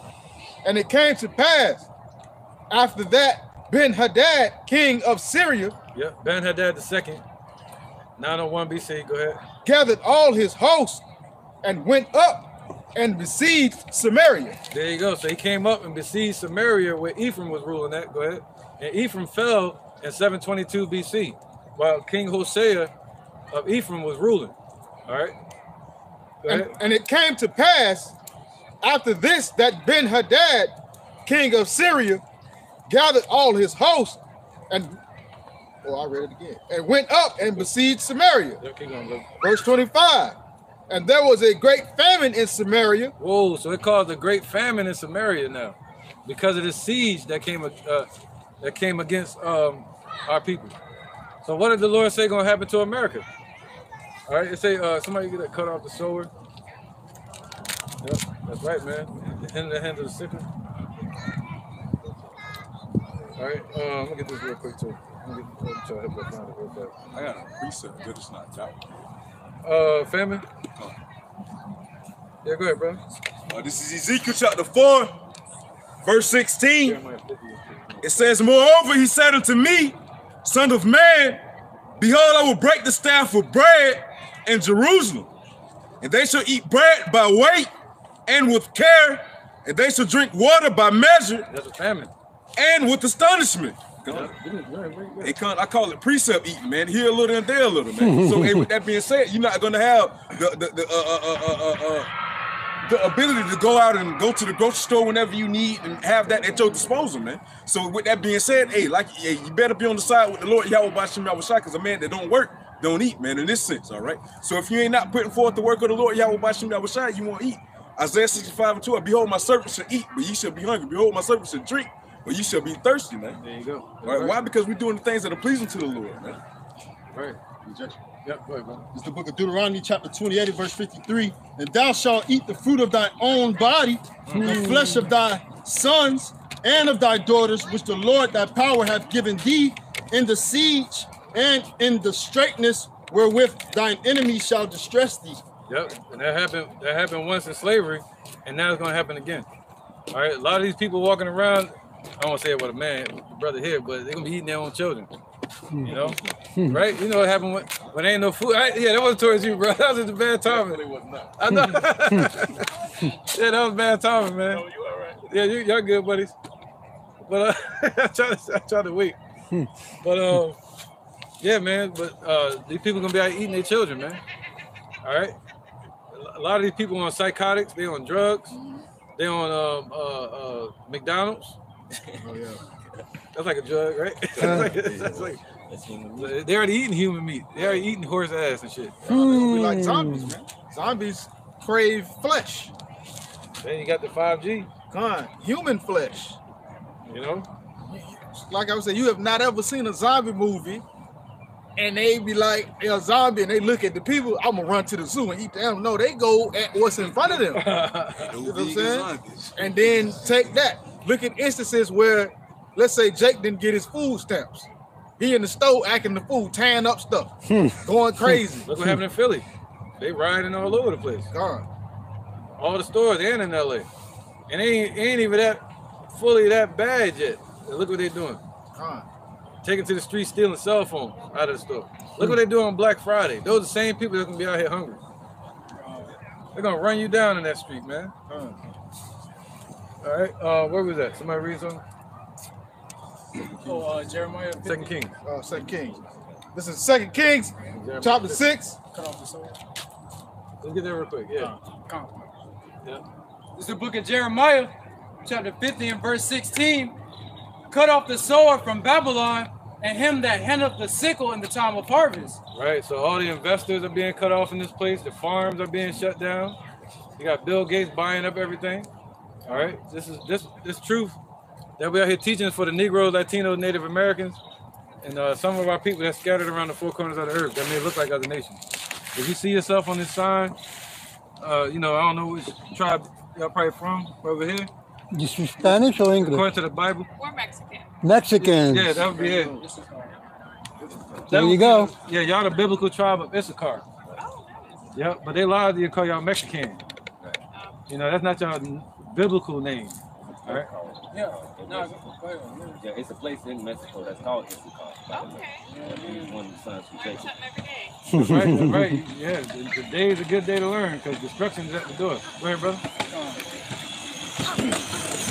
Cut off the sword from Babylon. So the Lord is cutting off all the investors, the long-term investors, which is going to cause what? Hyperinflation, which is going to cause a dollar crash. The Lord is causing sanctions on this place from other nations. All right, the crops aren't growing. You got droughts that's happening. You got a shortage of food in the stores. All right, it's going to get worse. So how do you get out of that? You got to know the Father's true name. What did the Taino Indians, which he's a Taino Indian, original Ephraimite, with Puerto Ricans, they called the Lord Yahawah. Hi Yahawah, hi Yahawah. Yahawah is the Father's true name. And his son's name is Yahawah. We was all one tribe before. But now, through the operations of the devil, Diablos, the word Diablos means deceiver, they deceived our nations and caused us to scatter, to separate. All kind of different religions, right? So divide and conquer. That's how they conquered us as a nation. All right? But the Lord said through his spirit, through the spirit of truth, he's going to bring some of us back together. And we're going to congregate in the spirit of truth. No more lies. No more deception. All right? Go ahead. I'm not black. I'm brown, obviously. You get what I'm saying? All these are lies. We're not African. You know, we're Israelites. And Israelite in the Hebrew is Yasha Allah. It means he is a prince of God. That makes y'all princesses. Y'all naturally born princesses of God. But they tell us that we're nothing or nobody. They push us on the reservations and such, right? And use y'all for war. All right, go ahead. Cut off the sword from Babylon and him that handleth the sickle in the time of harvest. There you go. That's going into a famine that's going to happen, man. And we're reading about a famine that happened by our land being besieged in 901 BC. It was called the Siege of Samaria, where this brother, his nation was ruling. The Puerto Ricans, they used to rule in Samaria. All right, go ahead. Y'all land was called Issachar over there. Go ahead. This is back at. Oh, that was it. Any more point? All right. So when a nation besieges another nation, oh, my bad. When a nation besieges another nation, the first thing they do, look what Israel is doing to the Palestinians. They cut off what? The water. They cut off the lights. They cut off the food. Same thing going to happen here. Those nations going to cut off the food. Russia, China, Iran. They're going to cut off America's supply, and they're going to be no more food. Oh, and the global elites, the Illuminati, they're going to shut down the food. By what? Causing the dollar crash. Go ahead, brother. Right. This is back at 2 Kings chapter 6, verse 25. Right, so this happened before 901 BC. You got any flyers, brother? All right, y'all can check us out on YouTube. Yep. Yeah, look at the butterfly right by you. Yeah, cool. Wow. See that? Special. You know what I mean? Thank you. Yeah, no problem. 2 Kings chapter 6, verse 25. Yep. It says, and there was, Salaki, a great famine in Samaria. Yep, so there was a great famine amongst our people before in Samaria, man. What's that? Lack of food, lack of bread. Let's get that. 2nd Ezra 15. So good. Cheap. Yep, go ahead. And it says, and behold, they besieged it until an ass's head was sold for 80 pieces of silver. Look at that. So it was that bad. When they besieged our nation, it got so bad that a donkey's head, we not even supposed to eat that. That's unclean. So that's like comparing it to today, somebody selling rats in the store. What did I see on the internet the other day? They packaging up rats in the grocery store. Oh, yeah. You saw that too, right? I didn't know if it's true or not, but Tyson even got the crickets and worms and stuff. I'll take some crickets. Yeah, that's awful. Yeah, that's awful. I'll take some crickets. But that's right. So they got that bad to where our people started selling donkeys' heads, man, for all that silver. I think it's like what, $50 of silver. If not. Shalom. Shalom. All right, so that's me, y'all. That's right. Leave a comment or something too if y'all want. All right, so funny, bro. All right, go ahead. And it says, I forgot how much 4 shekels of silver would be. 4 score. Oh, 4 score? Yeah, what it said. Oh, that'd be 80 shekels. Woo. So it sold for 80 shekels of silver. I can look it up in a minute, but it's all good. It says, and behold, they besieged it until an ass's head was sold What's up, brother? for 4 pieces of silver, and the 4th part of a cob of doves dung, Cab. of doves dung, for 5 pieces of silver. There you go. And what's a cab of dove's dung? That was a phrase. That wasn't literally like dove's poop. It was a phrase for like a what do you call that, man? Like a crust. It begin with a P. It's a C, huh? No, man. It's like a little white circle that you can crush them up and eat them, but it begin with a P. I forgot the name of it, man. It's like powder. All right, but it's like a powder, man. It's like a dust that you would turn into a little cream or something like that. And, you know, and it was real cheap. But at that time, it hyperinflated to almost 80 shekels of silver. That little bit. It'd be a little tiny cab of it. A cab of it mean like something real small. And then you had a donkey's head. They would cut it off and eat it. And they were selling that for 80 shekels of silver. That was called hyperinflation. All right? Go ahead. So America about to be destroyed, man. There's only one way out. It's for the man to turn back to our father, Yahawah, and to find out the true name of the Messiah. Not Jesus, but his name is Yahawah. All right? Jesus means praise Zeus. Go ahead, brother. Verse 26. And as the king of Israel was passing upon the wall, there cried a... Yeah, that was it. Okay. But that was the point, though. You can read that story when you get home. 2 Kings chapter 6, I think it was. 2 Kings chapter 6. All right, it speaks about famine. Go ahead, brother. Who had that? What was it? I got you. This is the book of 2nd Ezra, chapter 16, and verse 21. Behold, victuals shall be so good cheap upon earth. Right, all the food is real cheap right now. You know, I was just telling somebody you can go to the store and get a chi-chi for $1. Right? See, I was hyped about that. Still $1. You know, you can still go to Walmart. Not everybody knows. Not everybody knows. Get you one too. Right, bro. That they shall think themselves to be in good case. Right, so people think themselves to be in good case because of that, though. All right, because things are cheap, they can go to the store and buy whatever they want. They don't have to go out to a farm and milk the cow. They don't have to go to the water and boil the water, which would take like 30 or to an hour to just boil the water.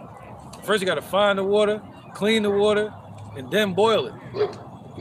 And then you can take a sip. What did they say? Over there in Palestine, they said there's no water so much that everybody's, if you can find one drop, you'll find almost 100 people there trying to get that drop. That's right, man. Because there's a famine coming to this place, man. There's only one way out, to turn back to Yahawah, the same God that delivered us out of Egypt. All right? And all right, man. Yeah, go ahead, brother. And even then shall evils grow upon earth, sword, famine, and great confusion. There you go. Beautiful, man. I forgot that was even there. So even then, all these evils are growing upon the earth. Sword. That's why the Lord said that. Wars and rumors of wars, but the end is not yet. It's still growing. It's building up to a climax point. And he said, sword, famine. All these evils are growing on the earth. Who's growing it? The fire is kindled in my anger? Something like that? No, kindled? You know what I'm talking about, right? All right. Then we're gonna go back to Joel 2 as well. That's right, man. 'Cause, you know, if you're in this truth, man, you should be on fire right now. You should be happy, joyful. But our people, they walking around depressed, mad, angry. Look, see, he's about to show it. Look, there you go. Look. Show the anger, bro. Look, show the hatred. There you go. Show it. Don't hide it. I hate you too. Look up. That's right, man. We all hate each other. You know, we're just some haters. I hate the wicked hate us. Con. Gotcha. Fuck it. It's You know what I'm saying? Go ahead, bro. It's the book of Deuteronomy, chapter 32, verse 22. For fire is kindled in my anger, and shall burn into the lowest hell, Yeah. and shall consume the earth with her increase, and set on fire the foundations of the mountains. So the Lord said what? It said shall consume the world with her increase. What has increased? The Lord said they shall build it, but he shall throw down. All right? And everything that they build in the day, he said the elements shall melt. And look at all they built on this earth. It's a lot. Look at that real quick. Look at this real quick. Heap on the wood. It says, where is it? Ezekiel 24:10. Somebody go back a shot? That's right, man. So yeah, the Lord like, yeah, build it up. Build it up. Keep building this place up. Keep building all these different buildings and this American dream. Yeah, build it all up. Why? This is why right here. Go ahead. This is Ezekiel chapter 24, verse 10. Yeah, I don't know if you may have to start from the verse of higher. I don't know what's before it or not. Let me see. Verse 9. Yeah, let's see what's it. This is Ezekiel chapter 24, verse 9. It says, therefore, thus saith the Lord Yahawah, woe to the bloody city. Yeah, oh, there you go. He's talking about America. So the Lord's saying, woe to this place. Go ahead. It says, I will even make the pile for fire great. There you go. So yeah, build it up. Build this place up. He's making the pile for the fire great, man. That's why this is called the great city, isn't it? Go ahead. It says, heap on wood. Right, Babylon the Great. Heap on the wood. Keep doing your wickedness. Kindle the fire. Kindle the fire even more. Consume the flesh. There you go. Consume the flesh. Get everything spiced up and ready. Get ready to do your new world order. Get your table ready. Get ready to devour and eat so the Lord can rain fire upon you. Go ahead. And spice it well. Yeah, spice it well. Get it ready. Go ahead. And let the bones be burnt. Yep, keep going. Then set it empty upon the coals thereof, that the brass of it may be hot and may burn, that the filthiness of it may be molten in it, that the scum of it may be consumed. There you go. The scum of this place is going to be consumed with it, man. All the wickedness of this place is going to be consumed in it, man. So the Lord said, yeah, build it up as much as you want, just so he can tear it down. They shall build, but he shall throw down. All right. Yep. Luke 12 and 49. All right, go ahead. Then you got it, Brad. It says, she hath wearied herself with lies. All right. So America has wearied itself with nothing but lies, man. There's lies calling this place a God-fearing country. There's lies saying that it's going to rule forever and it shall not be no widow. You know, there's lies saying that, those Israelis over there are God's people. All right. It says, she has wearied herself with lies, and her great scum went not forth out of her. Her scum shall be in the fire. There you go. So her scum is going to be in the fire. That's why we tell people, don't tear down the monuments. Leave them up. It's just more fuel to get burned. You know? Put more up. Shoot. Put some more statues of Andrew Jackson up. Jackass up. Like this little statue down there, the little pagan naked devil. All right? Leave that stuff there, man, so the Lord can burn it. Don't take it down. Build your little Baphomet statues, DC. We ain't scared of none of that stuff, man. They said there should be no enchantments against the children of Yahawah. St. Louis. Yeah, St. Louis, we ain't worrying about none of that. Y'all go ahead and build your stuff up, man. All right? Or Lil Yachty, build up your American idols so they can be destroyed too and burned. Fuel for the fire. Everybody throwing up your devil hands. little pink panthers walking around here. Like this one right here is snooping up our ways right now. Snooping. Got a little pink hatred in his heart. Twisted. Walking and mincing as he goes. Go ahead, man. Yeah, silly, man. Go ahead. This is Job, chapter 20. Start at verse 5. He ready to kick somebody ass, but I ain't bothering him. Say that the triumphing of the wicked is short, and the joy of the hypocrite but for a moment. There you go, the joy of the hypocrites, the rainbow movement. Esau is all for a moment, have your little moment. Pride cometh before a fall. That's right.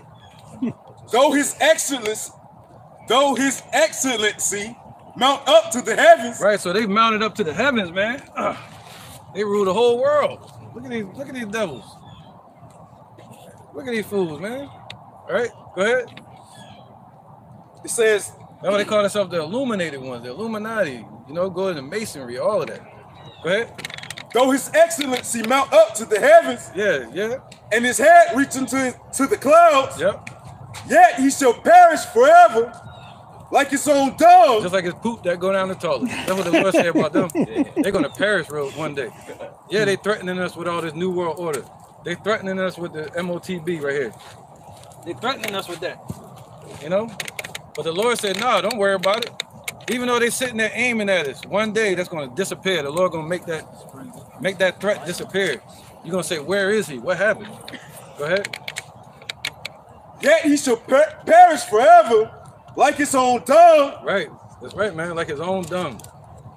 They which have seen him shall say, where is he? Whoa, there you go. I didn't know it was gonna be there. Those that see him, we're gonna say, where is he? We see them gathering the troops up, getting martial law ready, World War III. You see Bill Gates all over TV, there's gonna be another lockdown. Sound like Kermit the Frog and shit. It's gonna be another lockdown. Right? He said, soon you ain't gonna see them no more. I don't want to see them no more. You want to see them? I don't want to see them no more. I'm tired of seeing Klaus Schwab. He look like somebody off of them. What's that shit called? The spy who shagged me. Dr. Evil. He like Dr. Evil for real. You got Dr. Edom, and then you got Dr. Evil. God damn. He like a real evil super villain. Okay. Huh? Yeah, you know what I'm talking about? It look just like him. All right.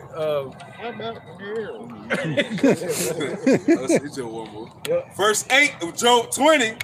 He shall fly away as a dream. Whoa, like American dream. He's gonna fly away. It shall not be found.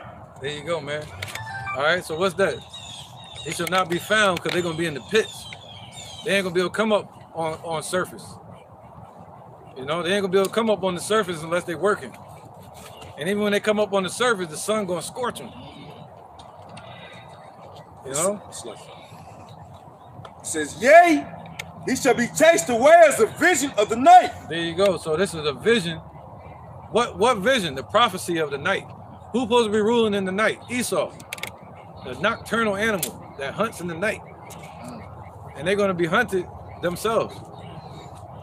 All right, the predator gonna become the prey. They're gonna be chased away by the lion, Yahawah. All right, go ahead. Verse 9, it says, the eye also which saw him shall see him no more, neither shall his place any more behold him. There you go. So what's that, his place? What's that? Esau's in a heavenly situation right now, ruling. So that place is not going to behold them or hold them anymore. That's why the Lord said that about America. He said, what, sit on the ground, there is no throne for thee. So they're going to lose that power in the earth. All right, it's our turn to rule. It's Yahawah's turn to rule, you know, and we get to share in that. That's right, man. Let's go to Joel. Let's see what we got there. Right, man, because these prophecies are coming to pass, man. Sorry, talk. Yeah, we're just rocking. It's the book of Joel, chapter 2 and verse 1. Blow ye the trumpet in Zion and sound the alarm in my holy mountain. Right, so we've blown the trumpet, man, and we've sounded the alarm amongst our people. And if somebody's spiritually dead, they're not going to wake up to that alarm. They're going to sleep through it. All right? Or they're going to be groggy, try to shut the alarm off. Right? You're waking them up out of their damn American dream, their sleep. Shalom up. Shalom.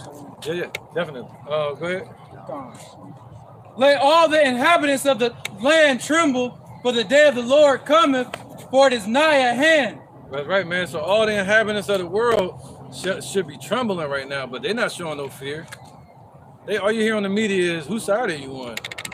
You know, they talking politics about death, man. People, children and families dying over there, and they still talking politics. Yeah, definitely. Yeah, I hope so. Good to see you, man. All right, come on,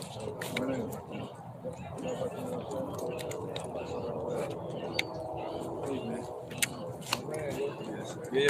All right, so where we at? Go ahead. Interjection? Yeah, this.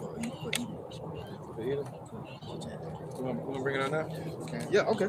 This is Ezekiel 25, just like when you were saying about when they're going to be in the pits. Yeah, bring that power. This is Ezekiel 25 and 12. Yeah, we'll go right back where we was in a second.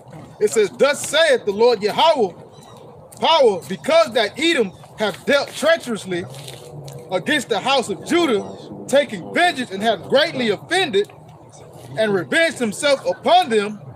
Therefore, thus saith the Lord Yahawah, I will also stretch out my hand upon Edom and will cut off man and beast from it, and I will make it desolate from Teman, and they of Dedan shall fall by the sword. So Esau has had much vengeance, you know, and now we're seeing it ramping up again, and he's coming at the children of Israel because he has dealt treacherously, and again, with vengeance shed our blood, the Lord is going to stretch his hand out against them. And now we see what's going on around the four corners of the earth, how the Lord has his hand stretched out against Edom. And guess what? He said he's going to cut off from Edom man and beast. What is he going to do to Babylon, America? This is their last bastion. The Lord said he's finna get rid of it. He's finna roll this place down and make it a burnt mountain. So the Lord is finna do away with the devil. Right, he said, what manner of person should you be in all your holy conversations? I mean, in all your actions, all your speakings, man. It should be something dealing with the spirit of truth, something dealing with salvation, something dealing with the kingdom. And if people try to make you, you know, we're sitting here to change the world, not to be changed by the world. So if people try to make you inferior, to make them superior, you need to get away from them. All right, your light shouldn't dim to make their darkness increase the room, to make them feel better. You should be able to shine your light anywhere you go. You know what I mean? Other than that, you don't need to be in that room, man. Just because it's full of darkness. All right? Go ahead, brother. No, you good. This Job 18 and 8. For he is cast into a net by his own feet, and he walketh upon a snare. The jinn shall take him by the heel. Right, jinn is another form of a trap.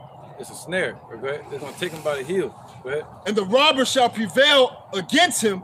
The snare is laid for him in the ground, and a trap for him in the way. Ooh. Terror shall make him afraid on every side, and shall drive him to his feet. There you go. All right, as America's moving towards their new world order, the Lord said there's snares in the way of that. And that snare, the Lord said the snare was already laid for you, man. Going back to World War II with the nuclear age. He already laid the snare. And they're walking on that snare. It's called America. All right, this place is a trap. This place is a place of destruction. All the migrants coming over here, they come over here and get destroyed. Yeah, this place is going to be a melting pot. Not the melting pot meaning people. a pot to melt. Yeah, literally. It's going to be a pot to melt metals. And if you're not gold, you're not going to make it. You're going to burn, slap up. That's right, man. This is an iron furnace all over again. So that was it on that, what you read? That's right. So the Lord laid snares in the way as they move towards their new world, as we move towards a new world order. All right? They can move towards it, but they're moving towards perdition according to prophecy. Okay? So it's nothing to fear, man. The Lord said, don't envy the wicked, because they bring it wicked, evil devices to pass. All right. So we see Elon Musk. We see Facebook. Mark Zuckerberg with their Meta. We see them with their, you know, the lockdowns they did. We see them bringing to pass their war over there in the Middle East. But we don't fear that. We trust Yahawah Shem Yahushua, man. The Lord appointed their bounds that they cannot pass. And He gonna let them get all the way up to that point. He gonna say, "Oh, you should have been quicker than that." Ooh, you almost had it. Yeah, you almost had it. Should have been buck. quicker than that. All right. We don't fear it. We embrace it. Why? Because the Lord Yahawah Shem Yahushua told us about it. We're not ignorant of y'all devices, man. So by y'all doing this, hey, it gets us a step closer to the kingdom, man. Right. Go ahead and do your dirt. Yeah, man. There's victory at the doors, man. You know, that's what we should be meditating on. As this world tries to push out their witchcrafts and deceptions, you know, try to get you to doubt yourself, or to doubt that the kingdom is coming, or to push it off. You know, you got to have the kingdom within you. And you know, if you meditate and you get quiet enough, you can hear that voice within you, man. And that's the kingdom. All right? Go ahead, brother. All right, this is the book of 2 Peter. Right, a lot of people scared to be alone. A lot of people scared to meditate. It's a good thing to do. Go ahead, bro. Chapter 3, and I'm going to start at verse 8. But beloved, be not ignorant of this one thing, that a day is with the Lord as 1,000 years. Right. And 1,000 years as one day. There you go. So it's only been 3 days, almost 3 days, man, since Yahawah, 2 days. Going into the third day. 1,000 years. Go ahead. The Lord is not slack concerning his promise, as some men count slackness. Right. So the Lord is not slack concerning the promise that He told us during the time of Yahawah. All right. So people think it's not going to happen. They think Esau is going to get their new world order. You can feel it. There's a transition happening, man. You know? Go ahead. But is long suffering to us, Lord, not willing that any should perish, but that all should come to repentance. Right. That's what I was telling the brother. Me and the brother Gabar was talking about it earlier. He appointed the bounds of these people that they could not pass. Right. But He appointed the bounds of these nations according to the children of Israel. So as long as we sleep, they ruling. When we wake up and the candle's lit in the room, the light has to run. You know, the light has to disappear, huh? Darkness have to run. Oh, I said light. Oh, I said, yeah. Once the candle is lit in the dark room, even if it's a match, it can take away that much darkness, man. All right, and we represent that match, which is going to turn into an inferno. It's going to consume this whole place, man. Go ahead, brother. But the day of the Lord will come as a thief in the night. That's right. In the which the heavens shall pass away with a great noise. There you go. So their rulership is going to pass away with destruction, with a great boom. I just did a lesson on it this morning. One of the missiles of Russia called a Tsar Bomba. And Bomba means boom. Tsar means vehicle. A boom vehicle. Yeah, they ain't talking about one of Jake whips that they drive. Bam. No, that ain't one of those. Yeah. No booming system. Nah, this is a boom. They're gonna pass away with a great explosion, man. All right, go ahead. And the elements shall melt with fervent heat. There you go. Luke 12 and 49. That's right. So the elements, that's everything they're building up. Once again, we're going back to it. Everything they built up in this society, even their MOTB, their devices, if they get that in the body, they're going to melt with it. All right, and one of those elements is the human body. Gonna melt. The earth also, and the works that are therein shall burn up. There you go. So all the works that they've done in this place, man, all your cars, all your buildings, all your corporations, your houses, your crafts, your idols, everything people have built in this society is going to burn up. Go ahead. Seeing then that all these things shall be dissolved, what matter of persons ought ye to be in all holy conversation and godliness? There you go. So the Lord said we should be stashing our riches in heaven, not upon earth. Not trying to be like Rick Ross and Diddy and them, which are the prophets of Baal, right? They foretell you of a future that of investment, just like the churches do. They feed you a dream. You know, you see them sitting at the table eating the king's meat, king's food, and you want to sit there too because we hunger. But the Lord told her, He said, "Envy not the wicked, you know, and choose none of his ways. Envy not the oppressor." All right. And don't follow after the wicked to do evil. We don't follow 2/3. We have not followed cunningly devised fables, all right, that are told in this American dream. You know, that's right. This is what Rick Ross and them say. Let's get that. I think it's Wisdom of Solomon chapter 2. That's what they say, man. But they only believe you live once. Is it? Hold on, let me see real quick. I got it. You got it? This is Wisdom of Solomon chapter 2, verse 5. It say, "For our time is a very shadow that passeth away." Oh, no, you got to start from 1. Okay. Yeah, because this is where that old camp they used to teach here in this city, they went off. All right? But they forgot to start from verse 1. Go ahead, bro. All right, this is Wisdom of Solomon chapter 2, starting at verse 1. It says, "For the ungodly said..." Oh, the ungodly are saying this.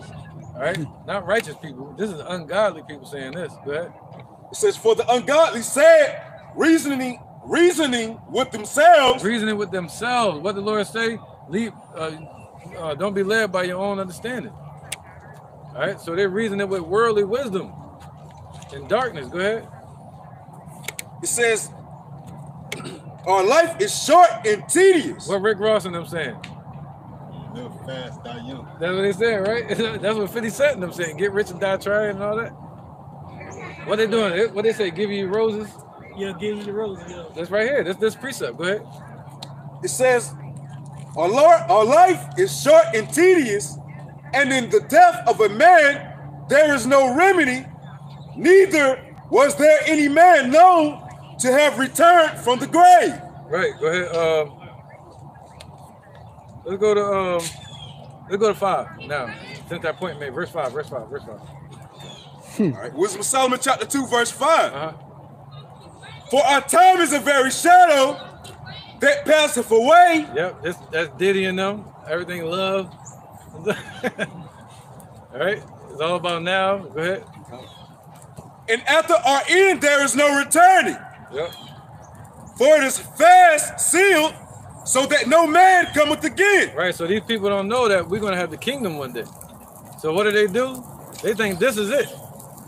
So they go out and kill each other for it. They want the riches now because they don't know that we have a kingdom coming, man, where we're going to rule. This earth was given to us. Go ahead. Verse 6. America's about to get destroyed, man. All right, this is not a game. This is real. Go ahead, brother. Verse 6, Wisdom of Solomon 2. "Come on, therefore, let us enjoy the good things that are present." Right, let me give you your flowers while you're here. Go ahead. "Let us speedily use the creatures like as in youth." That's right. That's why you see all these rich people, all these rappers, you see them at parties, what are they doing? Bust around. "I love you, bruh." Oh, man. You're like, yo, you just saw him last week. That's the rich, helping the rich get richer. They're not helping our people out here. Who is Floyd Mayweather helping? Those Israelis. The fake Jews. We're the real Jews. All right? The father's true name is Yahawah, his son named Yahawah. That's the name we got to know to be delivered, man. That name they taught us, Jesus, that's the devil's name. That goes into Hail Zeus. Our people are praising Zeus, a Roman god, just like they used to do in the ancient times. Go ahead. We got to turn back to the Hebrew. Go ahead, brother. Verse 7. "Let us fill ourselves with costly wine." Whoa, what they be doing? They fill themselves with costly wine. They even got a club now. Where was that at? In Texas or something like that? They just busting the bottles? New York. Yeah, they had to. They buy all the bottles and they just break them. Yeah, I'm richer than you. Give me the richest bottles in here, and they just pour it out and then bust it. Yeah, they got to get drunk. Go ahead. It says, "Let us fill ourselves with costly wine and ointments, Yep. and let no flower of the let no flower. What they say? Give you your roses, right? Go ahead.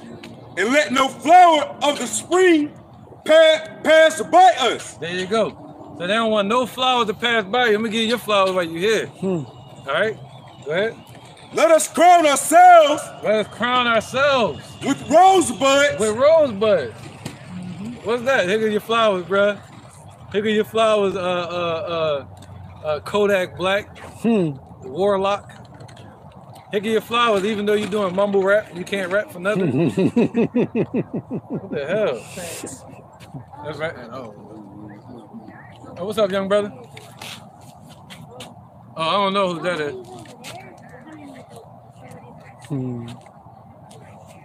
Oh. All right, go ahead. He said, tell them they need help. What's up, young boy? Somebody's is like fighting for that Bible, and yeah. Okay, basically. They battling over there? Yeah. Spiritual battle? Yes. Oh, they don't need us. They got it. They got it. Thank you. All right, you go back over and say stay sharp. Yeah, man. He got his popcorn and everything. That's right. Yeah, we got allies. Right. All right, go ahead, brother. Kyle, thank you. Verse 7, a wisdom of Solomon. It's like verse 8. A wisdom of Solomon, chapter 2. Let us crown ourselves with rosebuds before they be withered. Yeah, that's Diddy and all them, Jay-Z. Go ahead. Before they be withered. Let none of us go without his part of our voluptuousness. He living deliciously. Right? All right, so there's any more on that? That's what they say, man. It's a little bit left in this one verse. All right. It says, let us leave tokens. It's like, let us leave tokens of our joyfulness in every place, for this is our portion, and our lot is this. That's right. So they're saying this is their lot, man, to be the rich ones in this society. All right. So, but the Lord said He's close to a what? Contrite and meek heart, a repentant heart, man. That's what He said. What? Revelation 2:9. Look at that. Oh, my bad. Right, man. And then we can go somewhere else too. Anybody need this? Pray. Let me know. This is Revelations 2:9. I know thy works and tribulations and poverty, but thou art rich, and I know the blasphemy of them which say they are Jews and are not, but are the synagogue of Satan. Fear none of those things which thou shalt suffer. The Lord said we really rich, man. Let's get that. Ecclesiasticus 4:11. All right. It's the book of Sirach, chapter 4 and verse 11.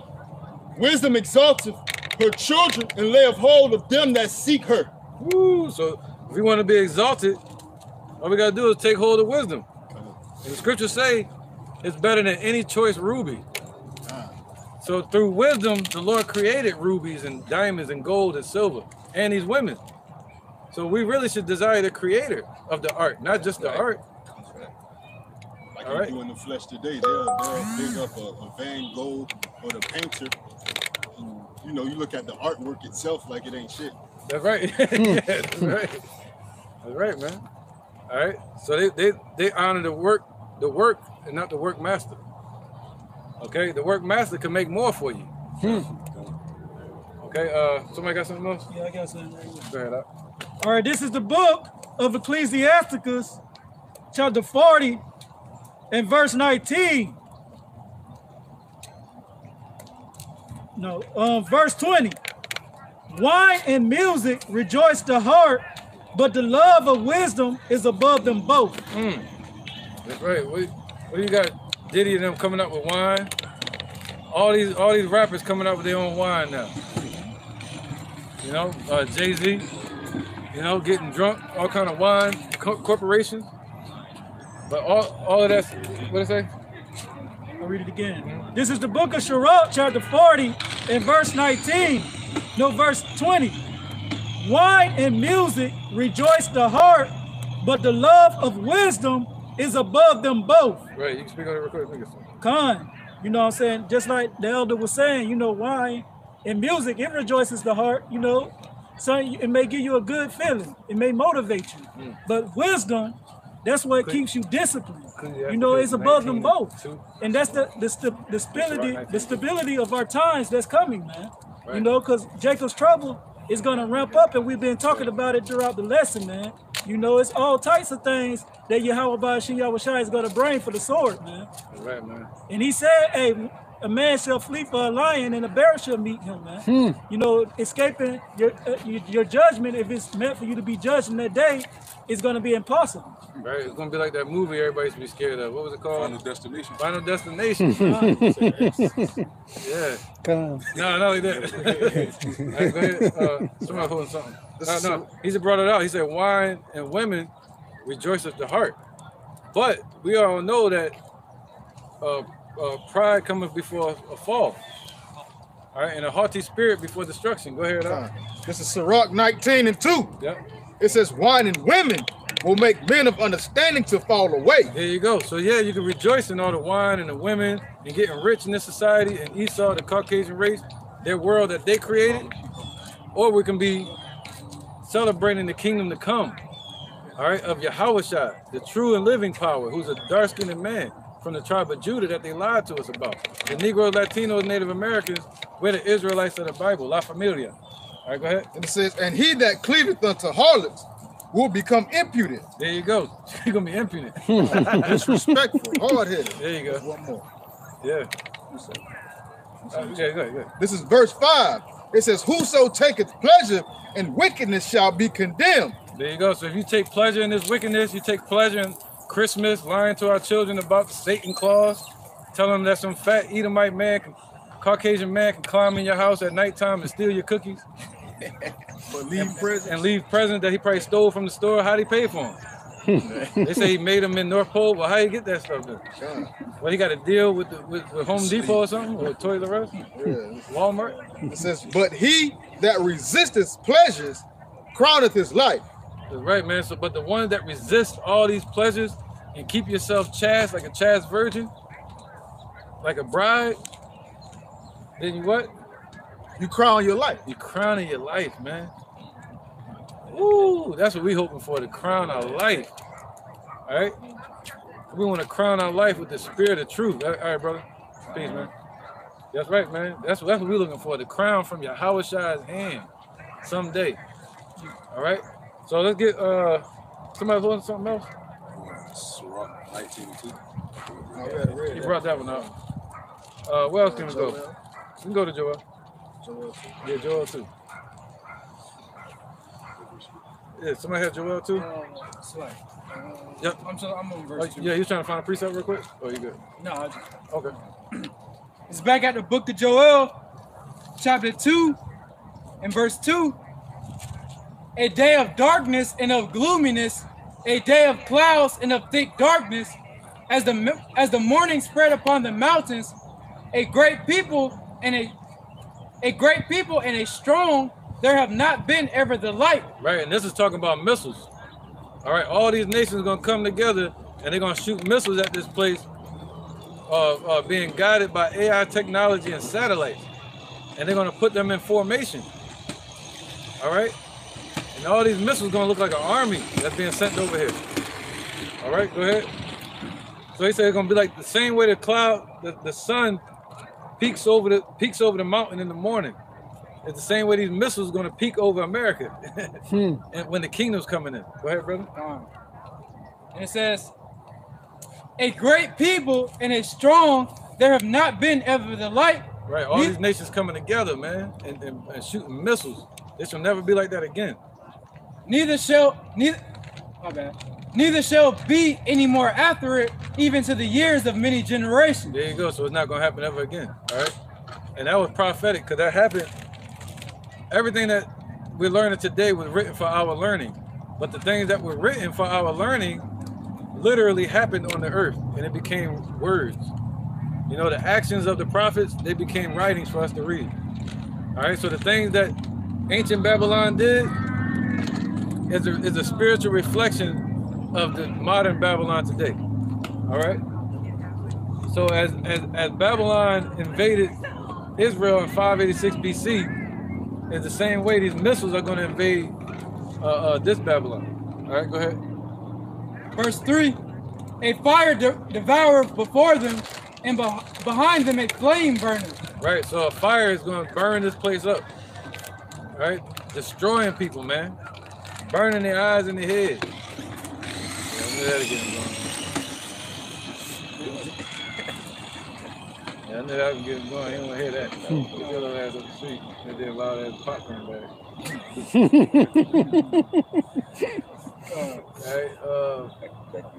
What was that last part, brother? A fire devoureth before them. Right, so that's an ICBM missile. Okay, so it's a fire talking about the warhead.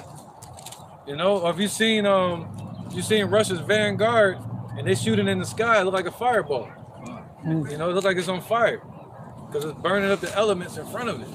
And he said, what? And a fire behind it, right? Fine. And behind them a flame burneth. And behind them a flame burneth. Why? Somebody get that thermal, this battle. Yeah. And then Revelation 9, 200 million. And then we're gonna go right back to where you was at. Gotcha.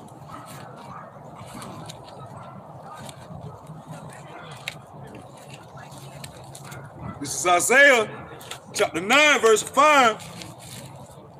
For every battle of the warrior is with confused noise and garments rolled in blood.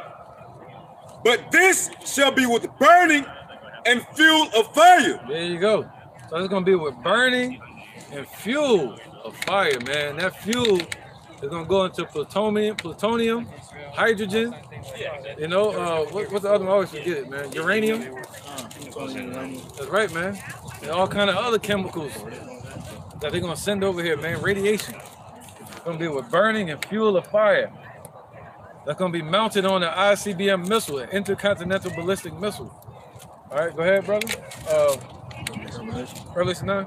Revelation chapter 9, verse 15. Yep. And the four angels were loose, which were prepared for an hour and a day and a month and a year for to slay the third part of men. Right. So those are the same four angels spoken of in Revelation chapter 7. All right, the archangels, they're going to be the ones that are loosed on the earth to bring World War III. All right, and said to slay the third part of men. That represents the wicked. All right, over here in America mainly. Go ahead, brother. And the number of the army of the horsemen were 200,000, and I heard the number of them. So they're going to cause the missiles to be shot on this place. Let's get that, Revelation 7. All right, so these four archangels that the Lord is going to loose, meaning what? Telling them to, what do you call that? Divine intervention? To bring the prophecy, go ahead and bring the prophecies to pass. Revelation what? Yep, Revelation 7. Yep. This is Revelation chapter 7, verse 1. Right.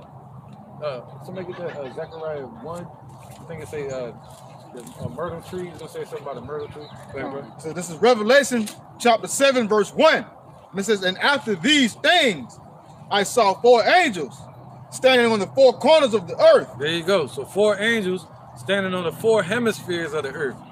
Not four corners. You gotta be careful with Jake out here. They be like, yeah, corners. See, I told you. But that corner means hemispheres. All right.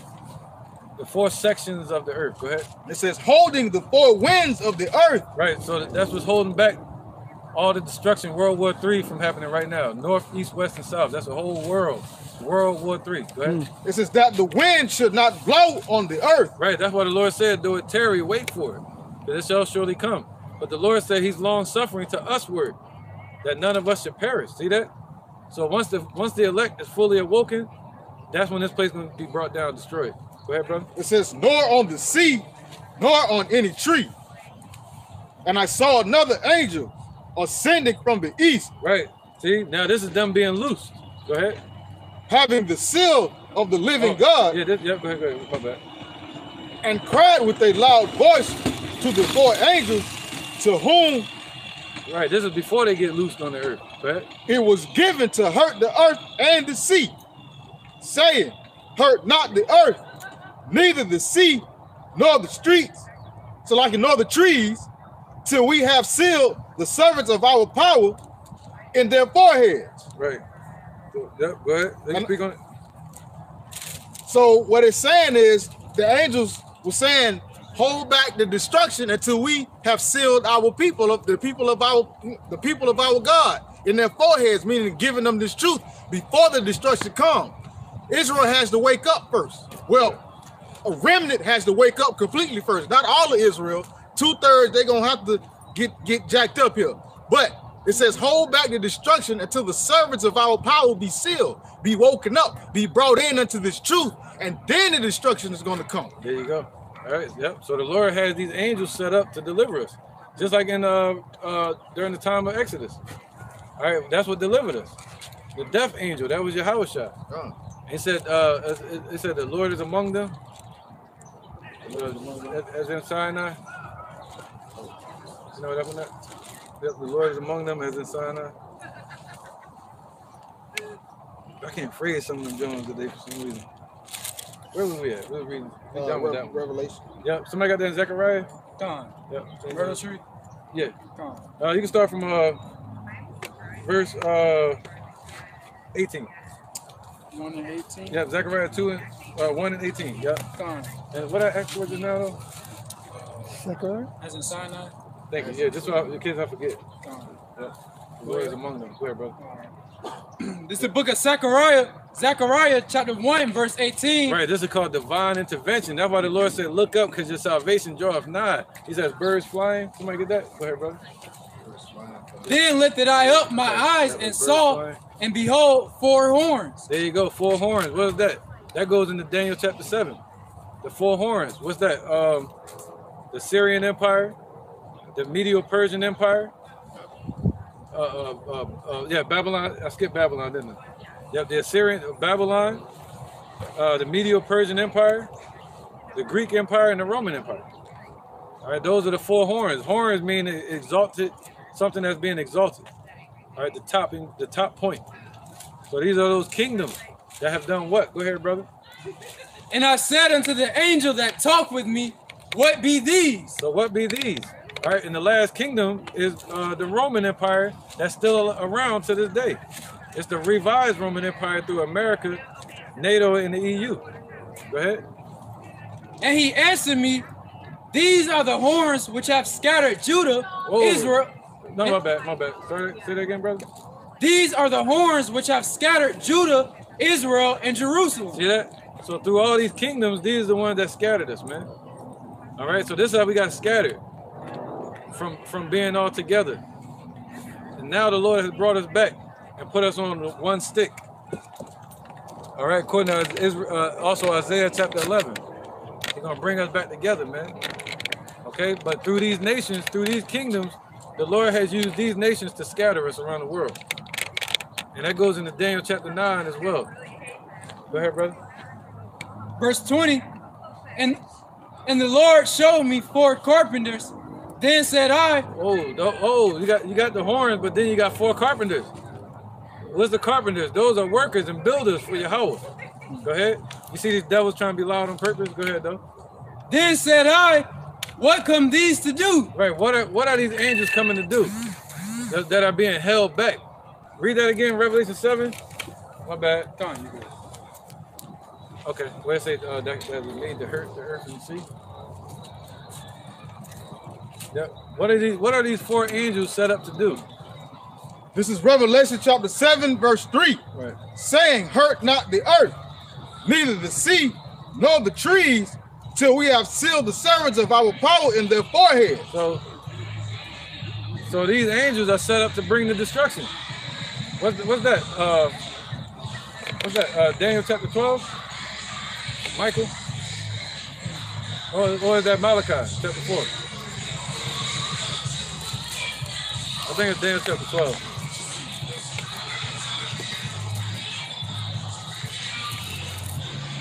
Somebody got it, Daniel chapter 12, I think.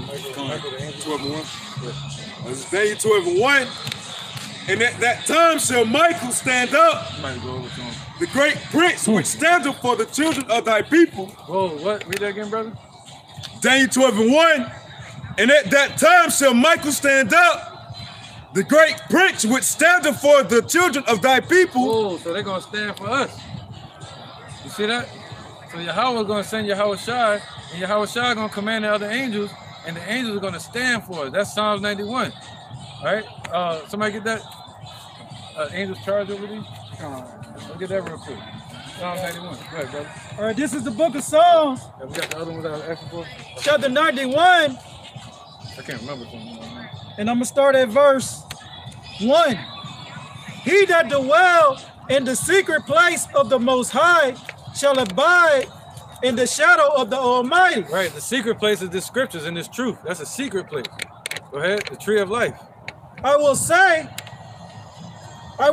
of the Lord, He is my refuge. Right, He is my refuge. Okay, can we hold too many, right? Psalm 18. Proverbs 18. Proverbs 18. Yeah, memory getting better, huh? Right, he's gonna say of Yahawah, He's our refuge. I'm waiting for you to get this real quick. Right, Proverbs 18. I think it was. 10. Proverbs 18:10. This is Proverbs chapter 18, verse 10. It says, the name of the Lord, Yahweh Bashem Yahushua, is a strong tower. The righteous runneth into it and is safe. So, Akon, man, the name of the Lord is a strong tower. The righteous run into it and is safe, man, which differentiates what the righteous is going to do in our time of tribulation and what the wicked is going to do, all right? The righteous, we're going to lean towards our power, all right? We know our salvation, our help, and strength come from the Lord, Yahweh Bashem Yahushua, from above, all right? So we're going to call upon Him in our time of tribulation. Why? Because He provides a way of succor through Him, man. All right, Romans 10:13 also states that the name of the for whosoever call upon the name of the Lord shall be saved, man. So therefore, by calling on the name of the Lord, Yahweh Bashem Yahushua, we obtain our salvation. All right. So in our times of trouble, we're going to acknowledge Him. Right.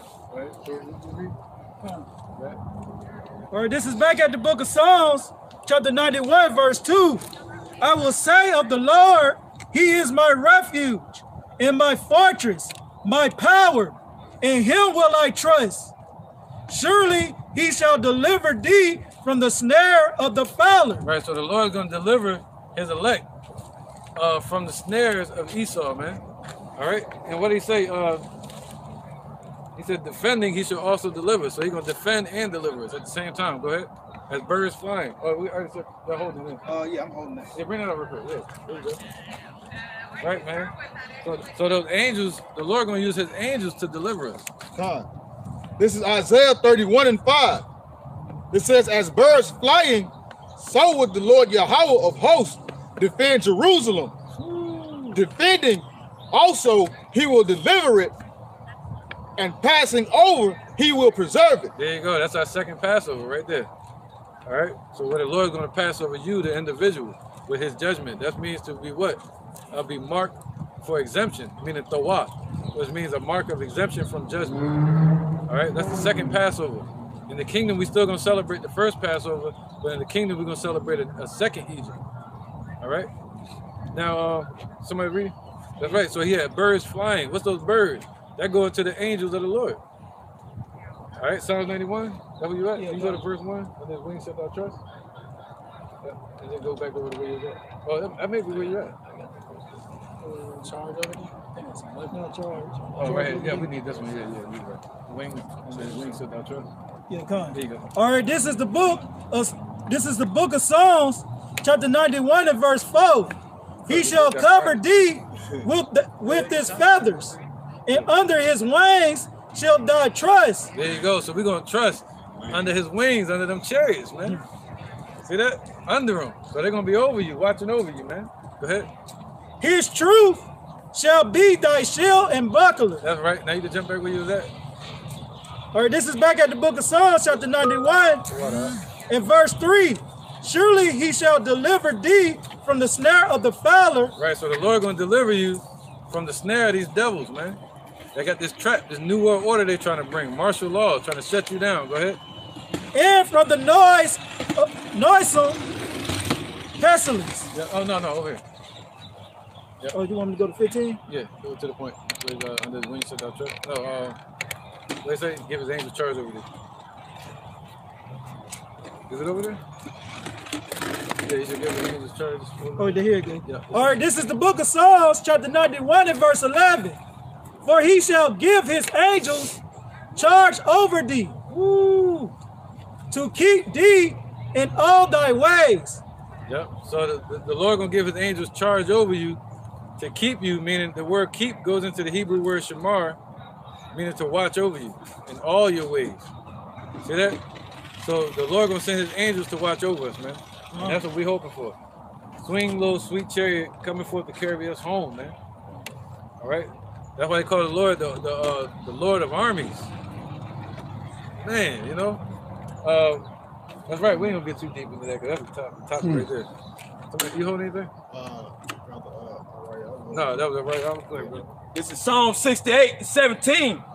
The chariots of Yahawah Ba'ashem Yahushua are 20,000, even thousands of angels. Right. Go ahead, brother. The Lord is among them as in Sinai in the holy place. See that? Just like in Mount Sinai. Just like with Moses, and the angels of the Lord was over him and protecting him. And the Yahawah sent his angels to protect us, man. All right? The same way Yahawah is going to send these angels to protect us now. And Yahawah Shai is going to be among them. Go ahead, brother. Back at Zechariah? Yeah, why not? Con. I think that's where it was at, though. Yeah. We know why not. It's back at the book of Zechariah, chapter 1 and verse 20. And the Lord showed me 4 carpenters. Then said I, what come these to do? And he spake, saying, these are the horns which have scattered Judah, so that no man did lift up his head. Right, so these are the nations that scattered us. So that we lift up our head in faith with confidence. That goes into Revelation chapter 11. Let's get that real quick. So lucky, I keep stopping. Revelation 11, where they gave gifts for us. We were spiritually dead in Egypt. And this is Revelation 11 and verse 8. Right, they called us from lifting up our head to the Lord. All right, go ahead. And the dead bodies shall lie in the street of the great city. Right, so our people are spiritually dead in this great city called America. Go ahead. Which spiritually is called Sodom in Egypt, where also our Lord was crucified. And they of the people and kindreds and tongues and nations shall see their dead bodies 3 days and a half, and shall not suffer their dead bodies to be put in graves. See that? So all these nations, they saw us walking around spiritually dead for 350 years, all the way up until Abba Bivens. And they didn't suffer us to find rest. To be put in graves means to put a body to rest. Instead, they let us walk around the street spiritually dead, stinking, getting plucked, like I said, strange fruit, hanging from the poplar trees, getting plucked by the ravens and these other nations and the wolves and the foxes. You know? Go ahead, brother. Well, he said what? And where also our Lord was crucified. That word crucified goes into the thigh, which means to be X'd out. They try to do away with Yahawah Shai here. All right? And they even try to do away with the Lord in the schools. They got rid of the Bibles. They say, cause the Holy One to cease from before us, man. Go ahead, brother. Verse 10, and they that dwell upon the earth shall rejoice over them and make merry, and shall send gifts one to another, because these 2 prophets tormented them that dwell on the earth. That's right, we was tormenting their ass with righteousness. Going back to King David. You know, what's that? King Solomon. All right. You have from I think King David from was it 1001 BC to 970 BC. That's when he died. All right. He set garrisons up in Edom, and Solomon hunted down these damn Edomites. All right. So we raised hell on these wicked asses, man. And the Philistines, you know, and Moab. All right. And the Lord said He made all of their idols to bow down. Baal or Bel or Marduk. Destroyed all their idols, man. That was it. He confounded them, man. Showed them to be nothing but idols. Go ahead, brother. Somebody was reading? Zechariah. Right. So get back to that point. Yeah. Come on. Yep. Back at the book of Zechariah, chapter 1 and verse 21. Then said I, what come these to do? And he spake, saying, these are the horns which have scattered Judah. There you go. See, they scattered us, man. While we were spiritually dead, the Lord put us to sleep. They used that moment to take over as a corpse. Meaning we were spiritually dead. Something that's dead, you can do anything you want with it. All right, go ahead. So that no man did lift up his head. See, we wasn't able to lift up our head to the Lord. They kept our head down. They try to keep us to bow down our backs all the way. You know, to submit to them. Go ahead, brother. But these are come to fray them. But the angels are coming to fray them. What the word fray means, to scatter them, to chase them away. What's that? In Isaiah, where it says, when they should come in as a flood. Yep, let's get that. Go ahead, brother. Gone. But these are come to fray them, to cast out the horns of the Gentiles. Ooh, so the Lord sent the angels to cast out the kingdoms of these heathens, man. That's why the scriptures say that. On the Lord's head, Yahawah's head shall be many crowns. And who's coming with him, following behind him? Many angels on horses, meaning on chariots, wearing white garments, man. All right, ready for battle. If you understand Wisdom of Solomon, I think it was chapter 5, where it says Antiochus Epiphanes saw the angels in heaven doing military drills. And they had pikes, all kind of war horses, chariots. Go ahead, brother. So these angels are set up to scatter and break down these nations, man, to stop their power against us, to make that prophecy come true where it said, no weapon formed against these shall prosper. They're going to form the weapons, you know, which will scare you, but the Lord said they should not prosper against you. All right, because the Lord, He's going to raise up a standard against them. Go ahead. Which lifted up their horn over the land of Judah to scatter it. See that? See, these are the nations that lifted up their horn, their nation, their rulership over our nation to scatter us, man. That goes into Joel chapter 3 or chapter 2. They gotta get it where it say they sold us to the Grecians and all that. And they were all confederate against us. They gotta get them though. All right, somebody got the other precept? Isaiah. Yeah, go ahead, bro. It's Isaiah 59:19. So shall they fear the name of the Lord, Yahweh Bashem Yahweh from the west, and his glory from the rising of the sun. When the enemy shall come in like a flood, the spirit of the Lord, Yahweh Bashem Yahweh shall lift up a standard against him. Right, man. All right. Well, look at that. What's that standard? Oh, my bad. I got the wrong one. I'm typing in. My bad. Here you go. What's that? Psalms 105. It says what?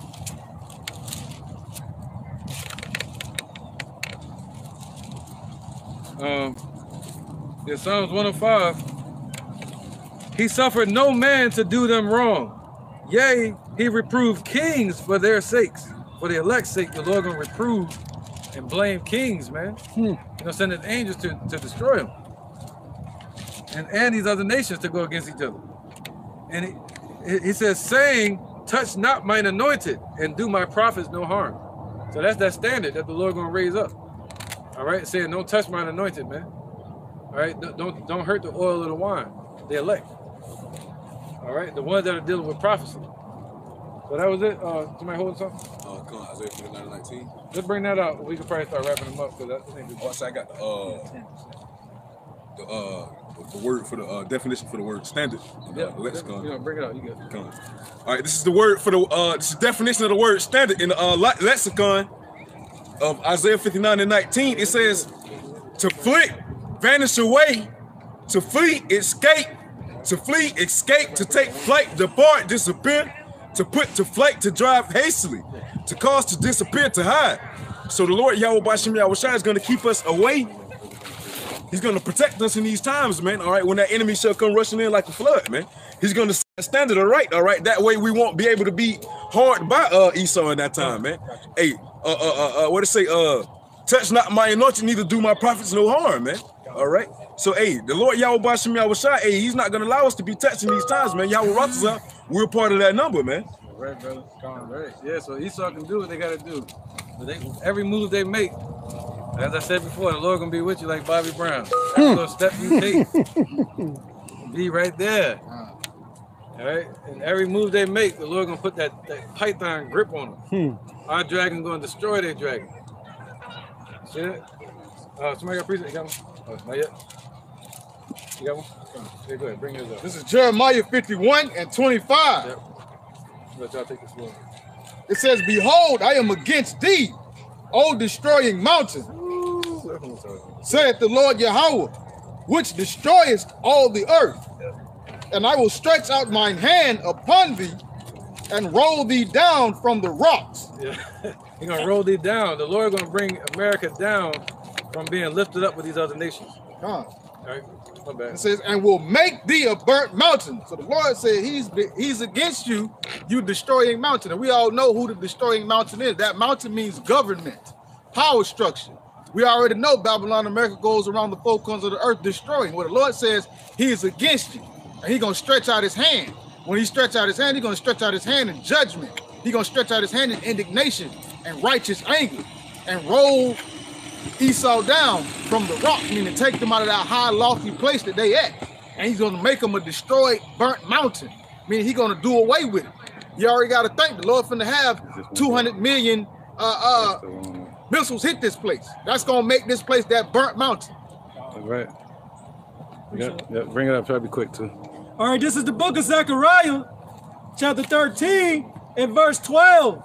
And this shall be the plague wherewith the Lord shall smite all the people that have fought against Jerusalem.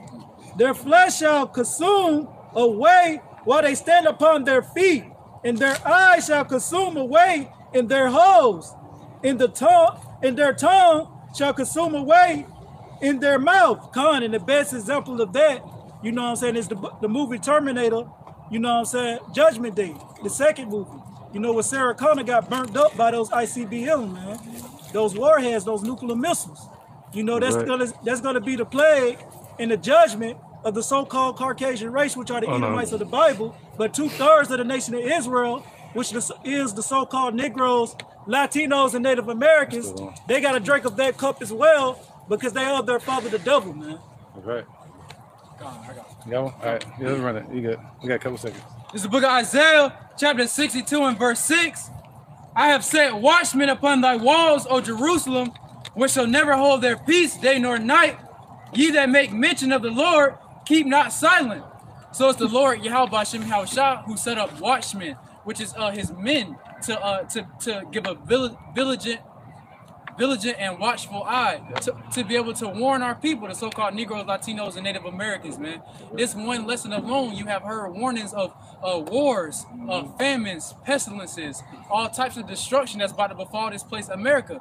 It says, keep not thy peace day nor night. Because even when we not out here in the highways and byways, man, our videos and lessons on the internet, playing and running day and night, man, constantly giving warning and you know, those signs to the people, man. So for the 2/3 that's not hearkening unto this warning, taking heed unto this warning, you're gonna be destroyed and judged in that said destruction and judgment that's about to befall this place. Because you chose not to hearken unto that trumpet. You chose not to take heed to that alarm that was being sounded, man. Beautiful, man. Let's get it, man. It's Isaiah chapter 47 and verse 5. Sit thou silent and get thee into darkness, O daughter of the Chaldeans. For thou shalt no more be called the lady of kingdoms. I was wroth with my people. I have polluted mine inheritance and given them into thine hand. Thou didst show them no mercy.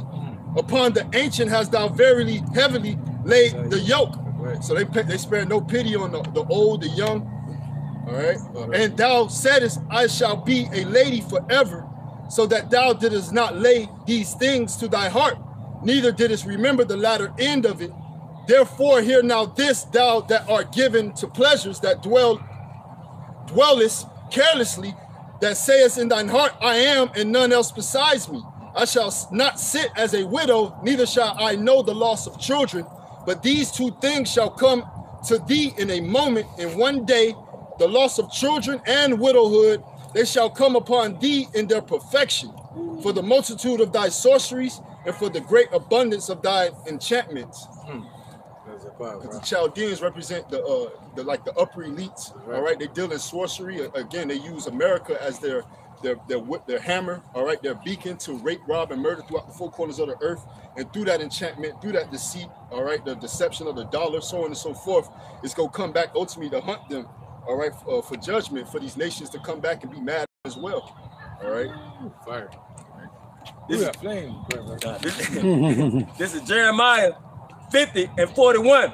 Behold, a people shall come from the north, and a great nation, and many kings shall be raised up from the coast of the earth. Basically going into how China and Russia, all of them are coming against Babylon the Great, which is America, man. They're being raised up to come against this place. They shall hold the bow and the lance. They are cruel and will not show mercy. Man, the bow goes into the destruction like the ICBMs. Man, they're gonna shoot off these missiles, man, and hit this place and bomb this place, man. It says, their voice shall roar like the sea, and they shall ride upon horses. Everyone put in array like a man to the battle against the old daughter of Babylon. Right, man. So just basically going into, man, prophecy, man. You know, the Lord say he's going to destroy this place, man, because he has an indignation against Edom, man, and Esau, Edom, man. He's the ones who ruined this world right now, man. Right. Like Sealy said at the end of Color Purple, everything that you've done to me, you're going to turn around and have me. You got a precept, Mark? Yeah, we got a couple seconds on there, I think. All right, just pull up Psalms chapter 28. Start at verse 2. It says, hear the voice of my supplications when I cry unto thee, when I lift up my hands toward thy holy oracle. Draw me not away with the wicked and with the workers of iniquity, which speak peace to their neighbors, but mischief is in their hearts. Give them according to their deeds and according to the wickedness of their endeavors. Give them after the work of their hands. Render to them their desert. We're going to end it with that, man. All right, we're going to end it with that. We want to give thanks to the Most High and His Son in the ancient Hebrew. Bless your Kodash, the Holy Tongue. We want to say, Call, Halayim, La, Yahawah, Ba'ashem, Yahushai, Ba'ashem, Ha, Rakah, Kodash, Ma'amah. All right, double honor to the elder apostles of GMS and their elders, and shalom to you, Akim and Akwatim and children that believe in sincerity and truth around the four corners of the earth, man. Keep believing, man. All right, and Esau gonna keep deceiving. Right, Shalom. Shalom. Honest to our elders. Oh, thank you. All right, shalom.